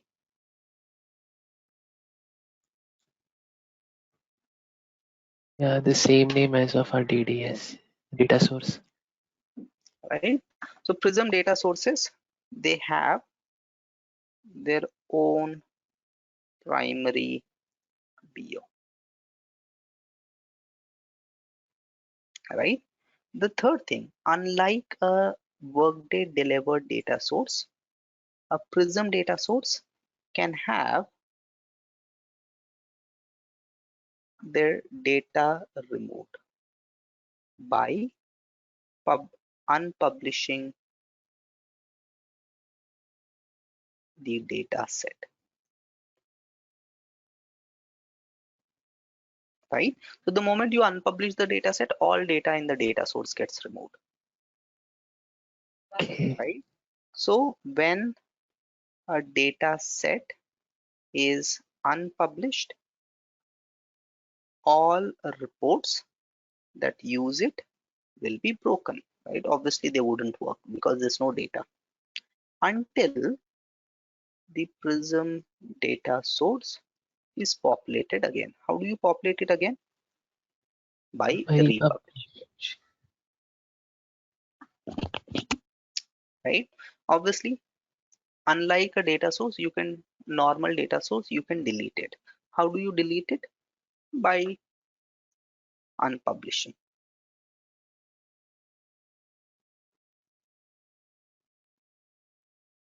We cannot go ahead and delete a Workday delivered data source. okay. Yeah. Can only support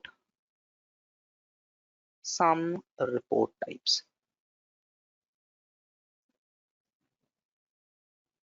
What are the report types that they support?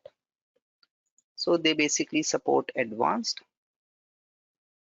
they support matrix, Transpose. simple, composite, and transposed. They do not support uh, trending report, for example, and they also discovery boards, obviously.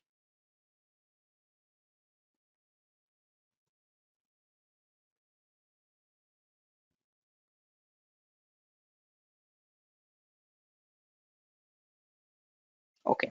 The next thing is they only support. Now, if you see, once I have the data source created, in my custom report that I'm building from this data source, I can again build calculated fields, right? Okay, Yep. so they only support some field types. So again, they do not support, for example, date time fields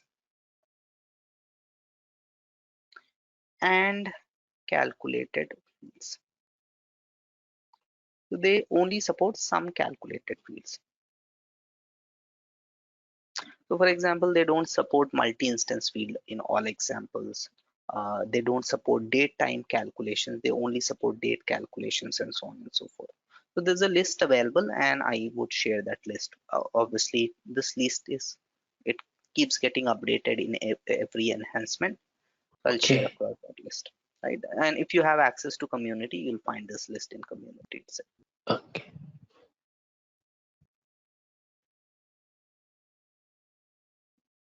right?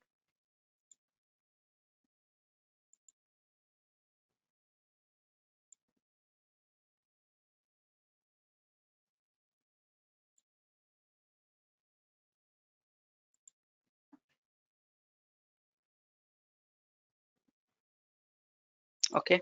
Uh, what else? Now, what happens is, if you want, you can, let's view this data set. So if you by mistake you loaded some incorrect data in your data set, right? You can delete that data in the data set, or you can truncate the data in the data set.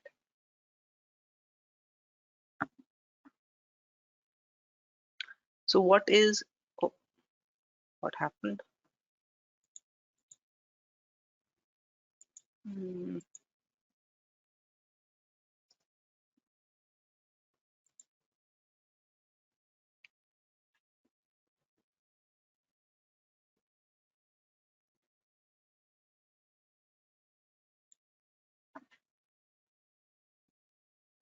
okay. Mhm. Let's again take this one.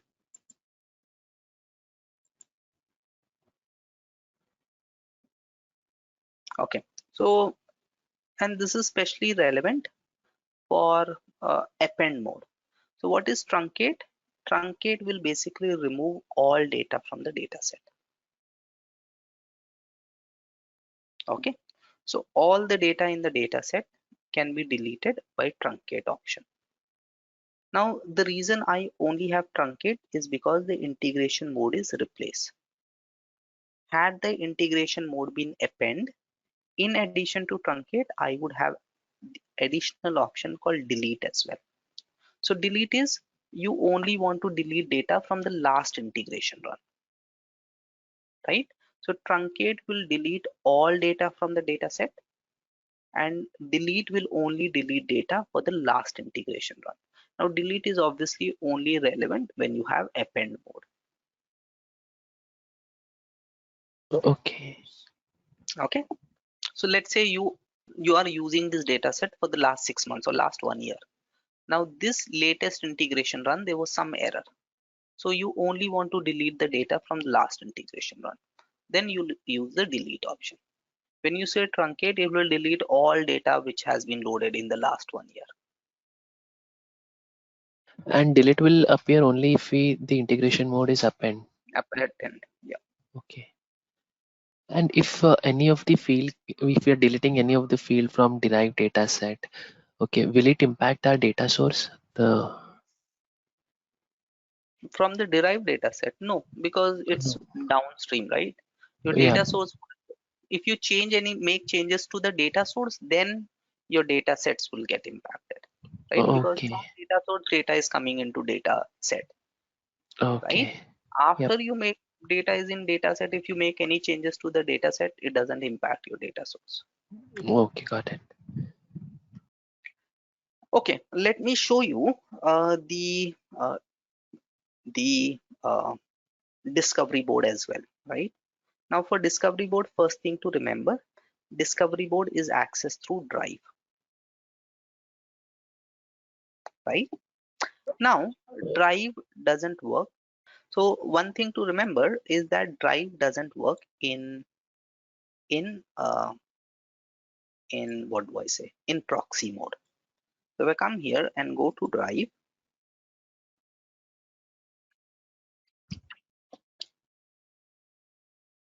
it says drive doesn't support proxy access. You have to stop proxy. So if you want access uh, to the discovery boards, you would need access to drive, right? And just like everything else, access to drive is through domain. So everything that you need access to, always remember, you need access to the relevant domains, because all objects, all tasks, all reports are hidden in domains. So there's a report which is called all domains. This you can run this report, right? And this will show you all the domains. Now I want to know which domain drive is located. Let quickly search for drive.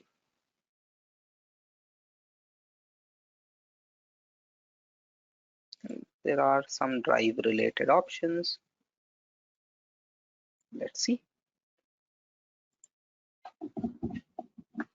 So drive, this domain provides access to the new drive user interface. So if I need access to this drive interface, then I should have access to this domain. How would I get access to this domain? Through the security group that I belong to. So if I open this domain called drive, as I mentioned, every domain is a collection of secured items. So every domain is a collection of secured items.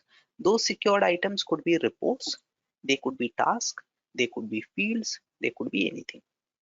Now these are the security groups. If I go in here, these are the security groups that currently have access to this domain, which is drive, which means they would have access to all the secured items within this domain,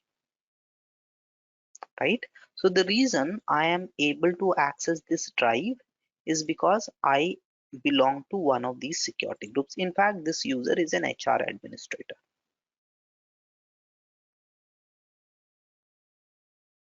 Make sense?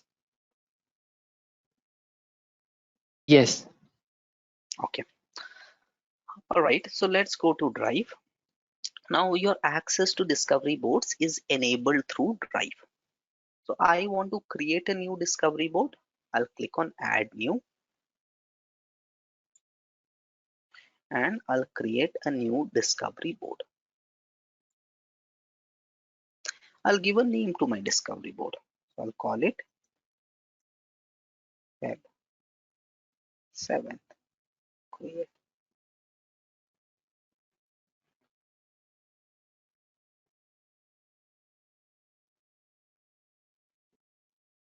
Okay, now what is a discovery board? A discovery board is it corresponds to a dashboard. So just like on a dashboard, we can have multiple reports. In a discovery board, we can have multiple visualizations, right? Each visualization is a report. And then just like on a dashboard, we can add multiple tabs.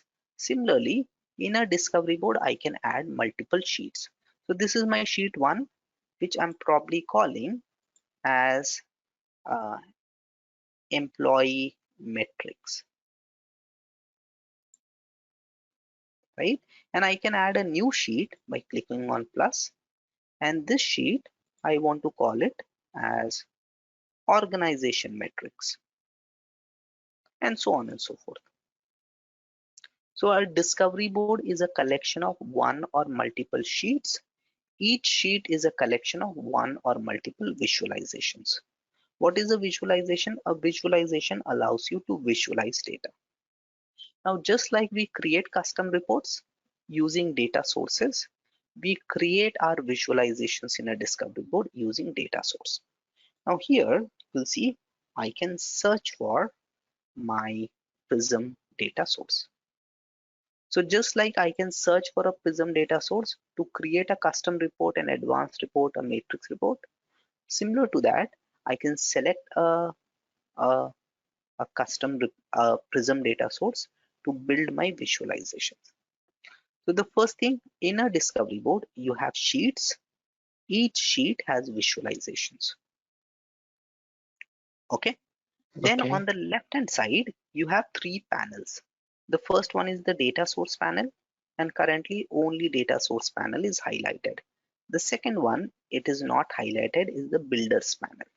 And the third one is the filter panel. So first you select your data source in the data source panel.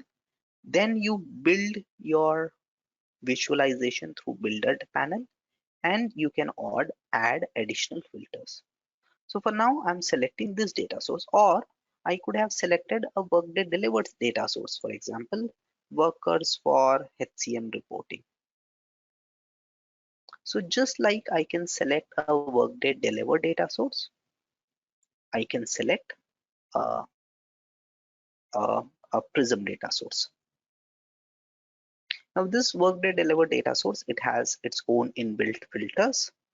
So for example, I want to build a report for all active workers or all workers which is active and inactive, and there are other filters available. So this is my data source filter. I'm selecting OK. So I'm applying. Now the moment I apply, if you see now my builder panel is highlighted. Yep.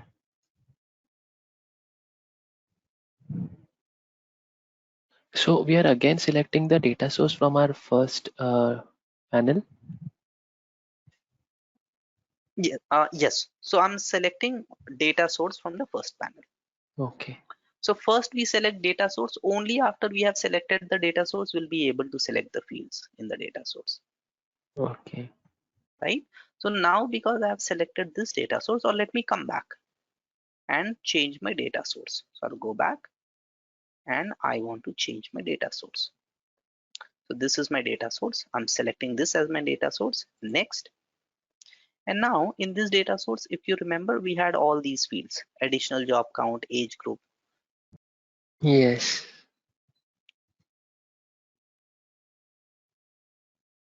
right? Okay, now I want to build a simple matrix. So this is my field selection area within the builder panel, and this is my drop zone. Okay, in drop zone, we select the type of the report.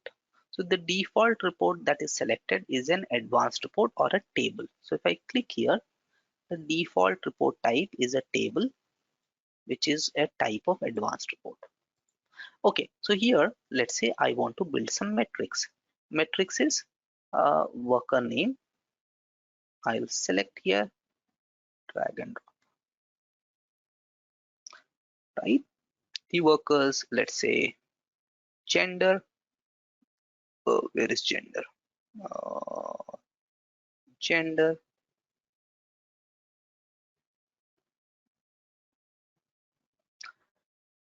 Why is that I'm not able to access? Okay, then hire date. If you see, I'm simply building an advanced report. Yeah. right? Okay, I want to get their management level and so on and so forth. And I also want to get the worker ID. Where is worker ID? Uh, Employee, plan name, supervisor, org name.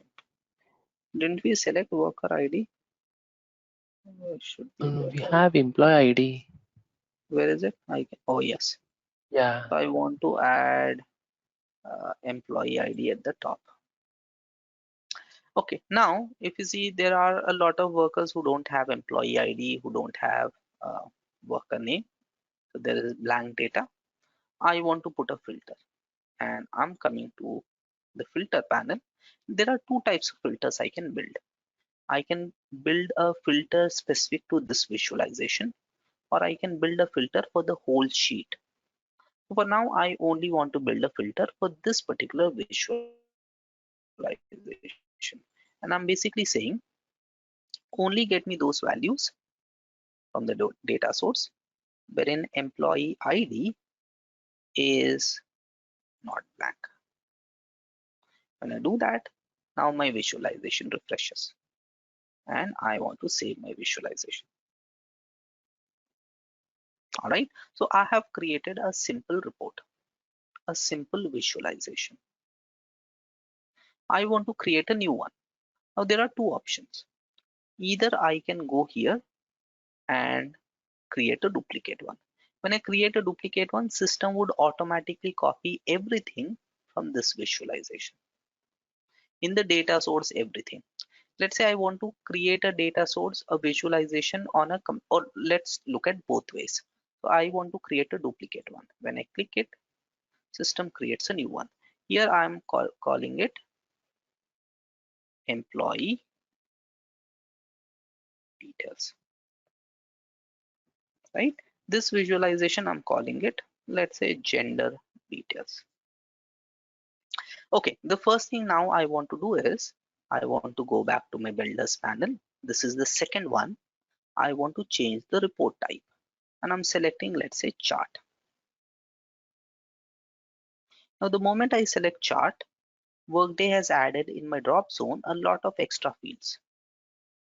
So what I want is, I don't want this, I don't want this, I don't want hire date, I don't want management level. So based on the chart or the report type you select, Workday automatically updates the drop zone. Now there are Yeah. two types of fields. One is your attribute fields. So gender, if you see, is an attribute of a business object of a worker, right? Similarly, management level is an attribute. And then there are second type of fields which are called summarization field.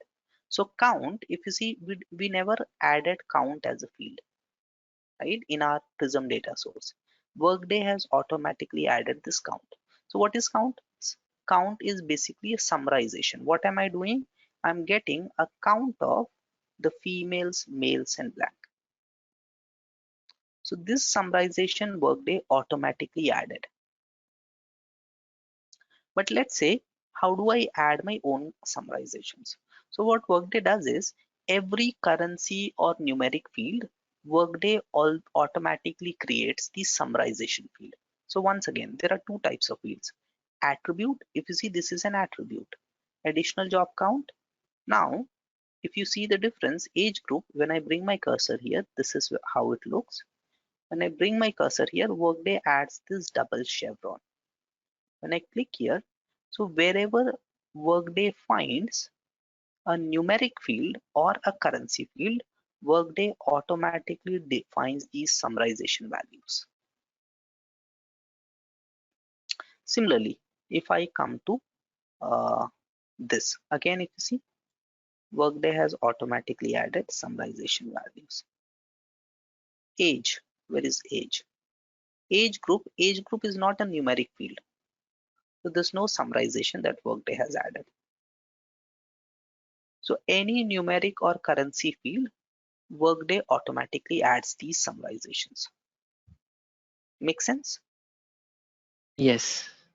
Okay, now the default summarization that Workday is showing is count. Let's say for each of these genders, I want to get the sum of the additional jobs that they are doing. So now I can bring this summarization. Now based on whether I'm selecting an attribute or a summarization field, you see that certain areas are grayed out or highlighted. So because I'm pulling a summarization field, only this area is highlighted. I cannot place it here.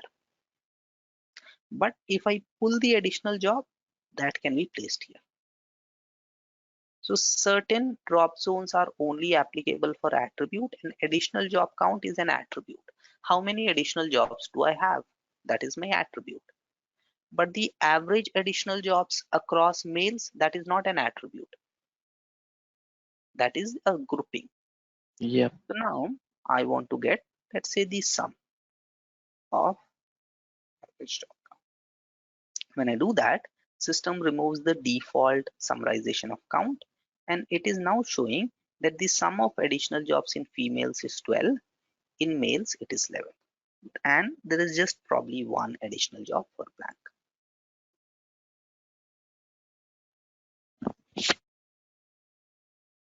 Make sense?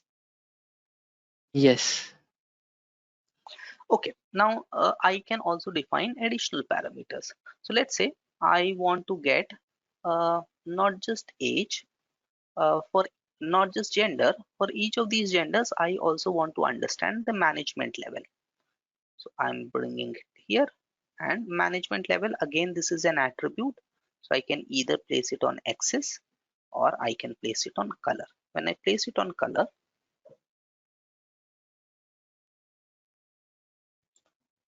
right? So now what is system doing? For each of these genders, system is showing the management level of the employees. So out of, let's say, all these females, how many are, so when I bring my cursor here, there are 4 vice presidents, and there are 8 individual contributors, and there are 6 managers.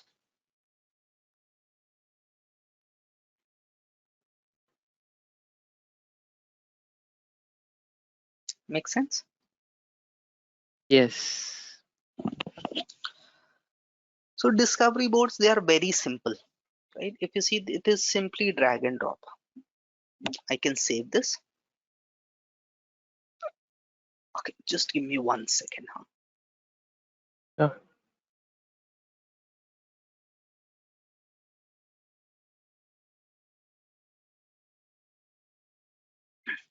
Now, if you see, this report type is of type chart, but it shows me matrix.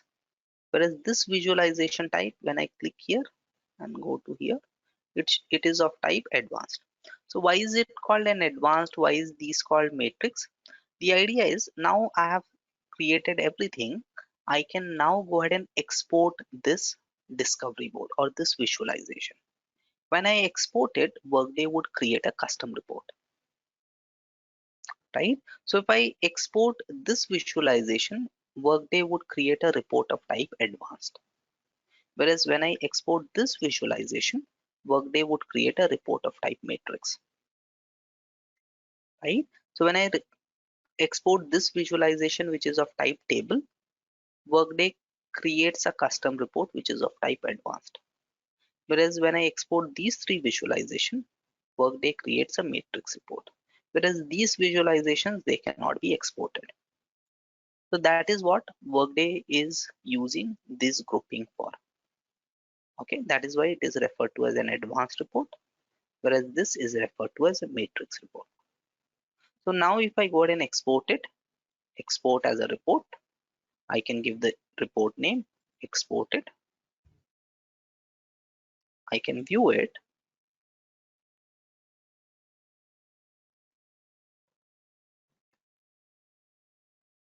If you see, Workday has created a matrix report for me, and I can go ahead and modify that matrix report.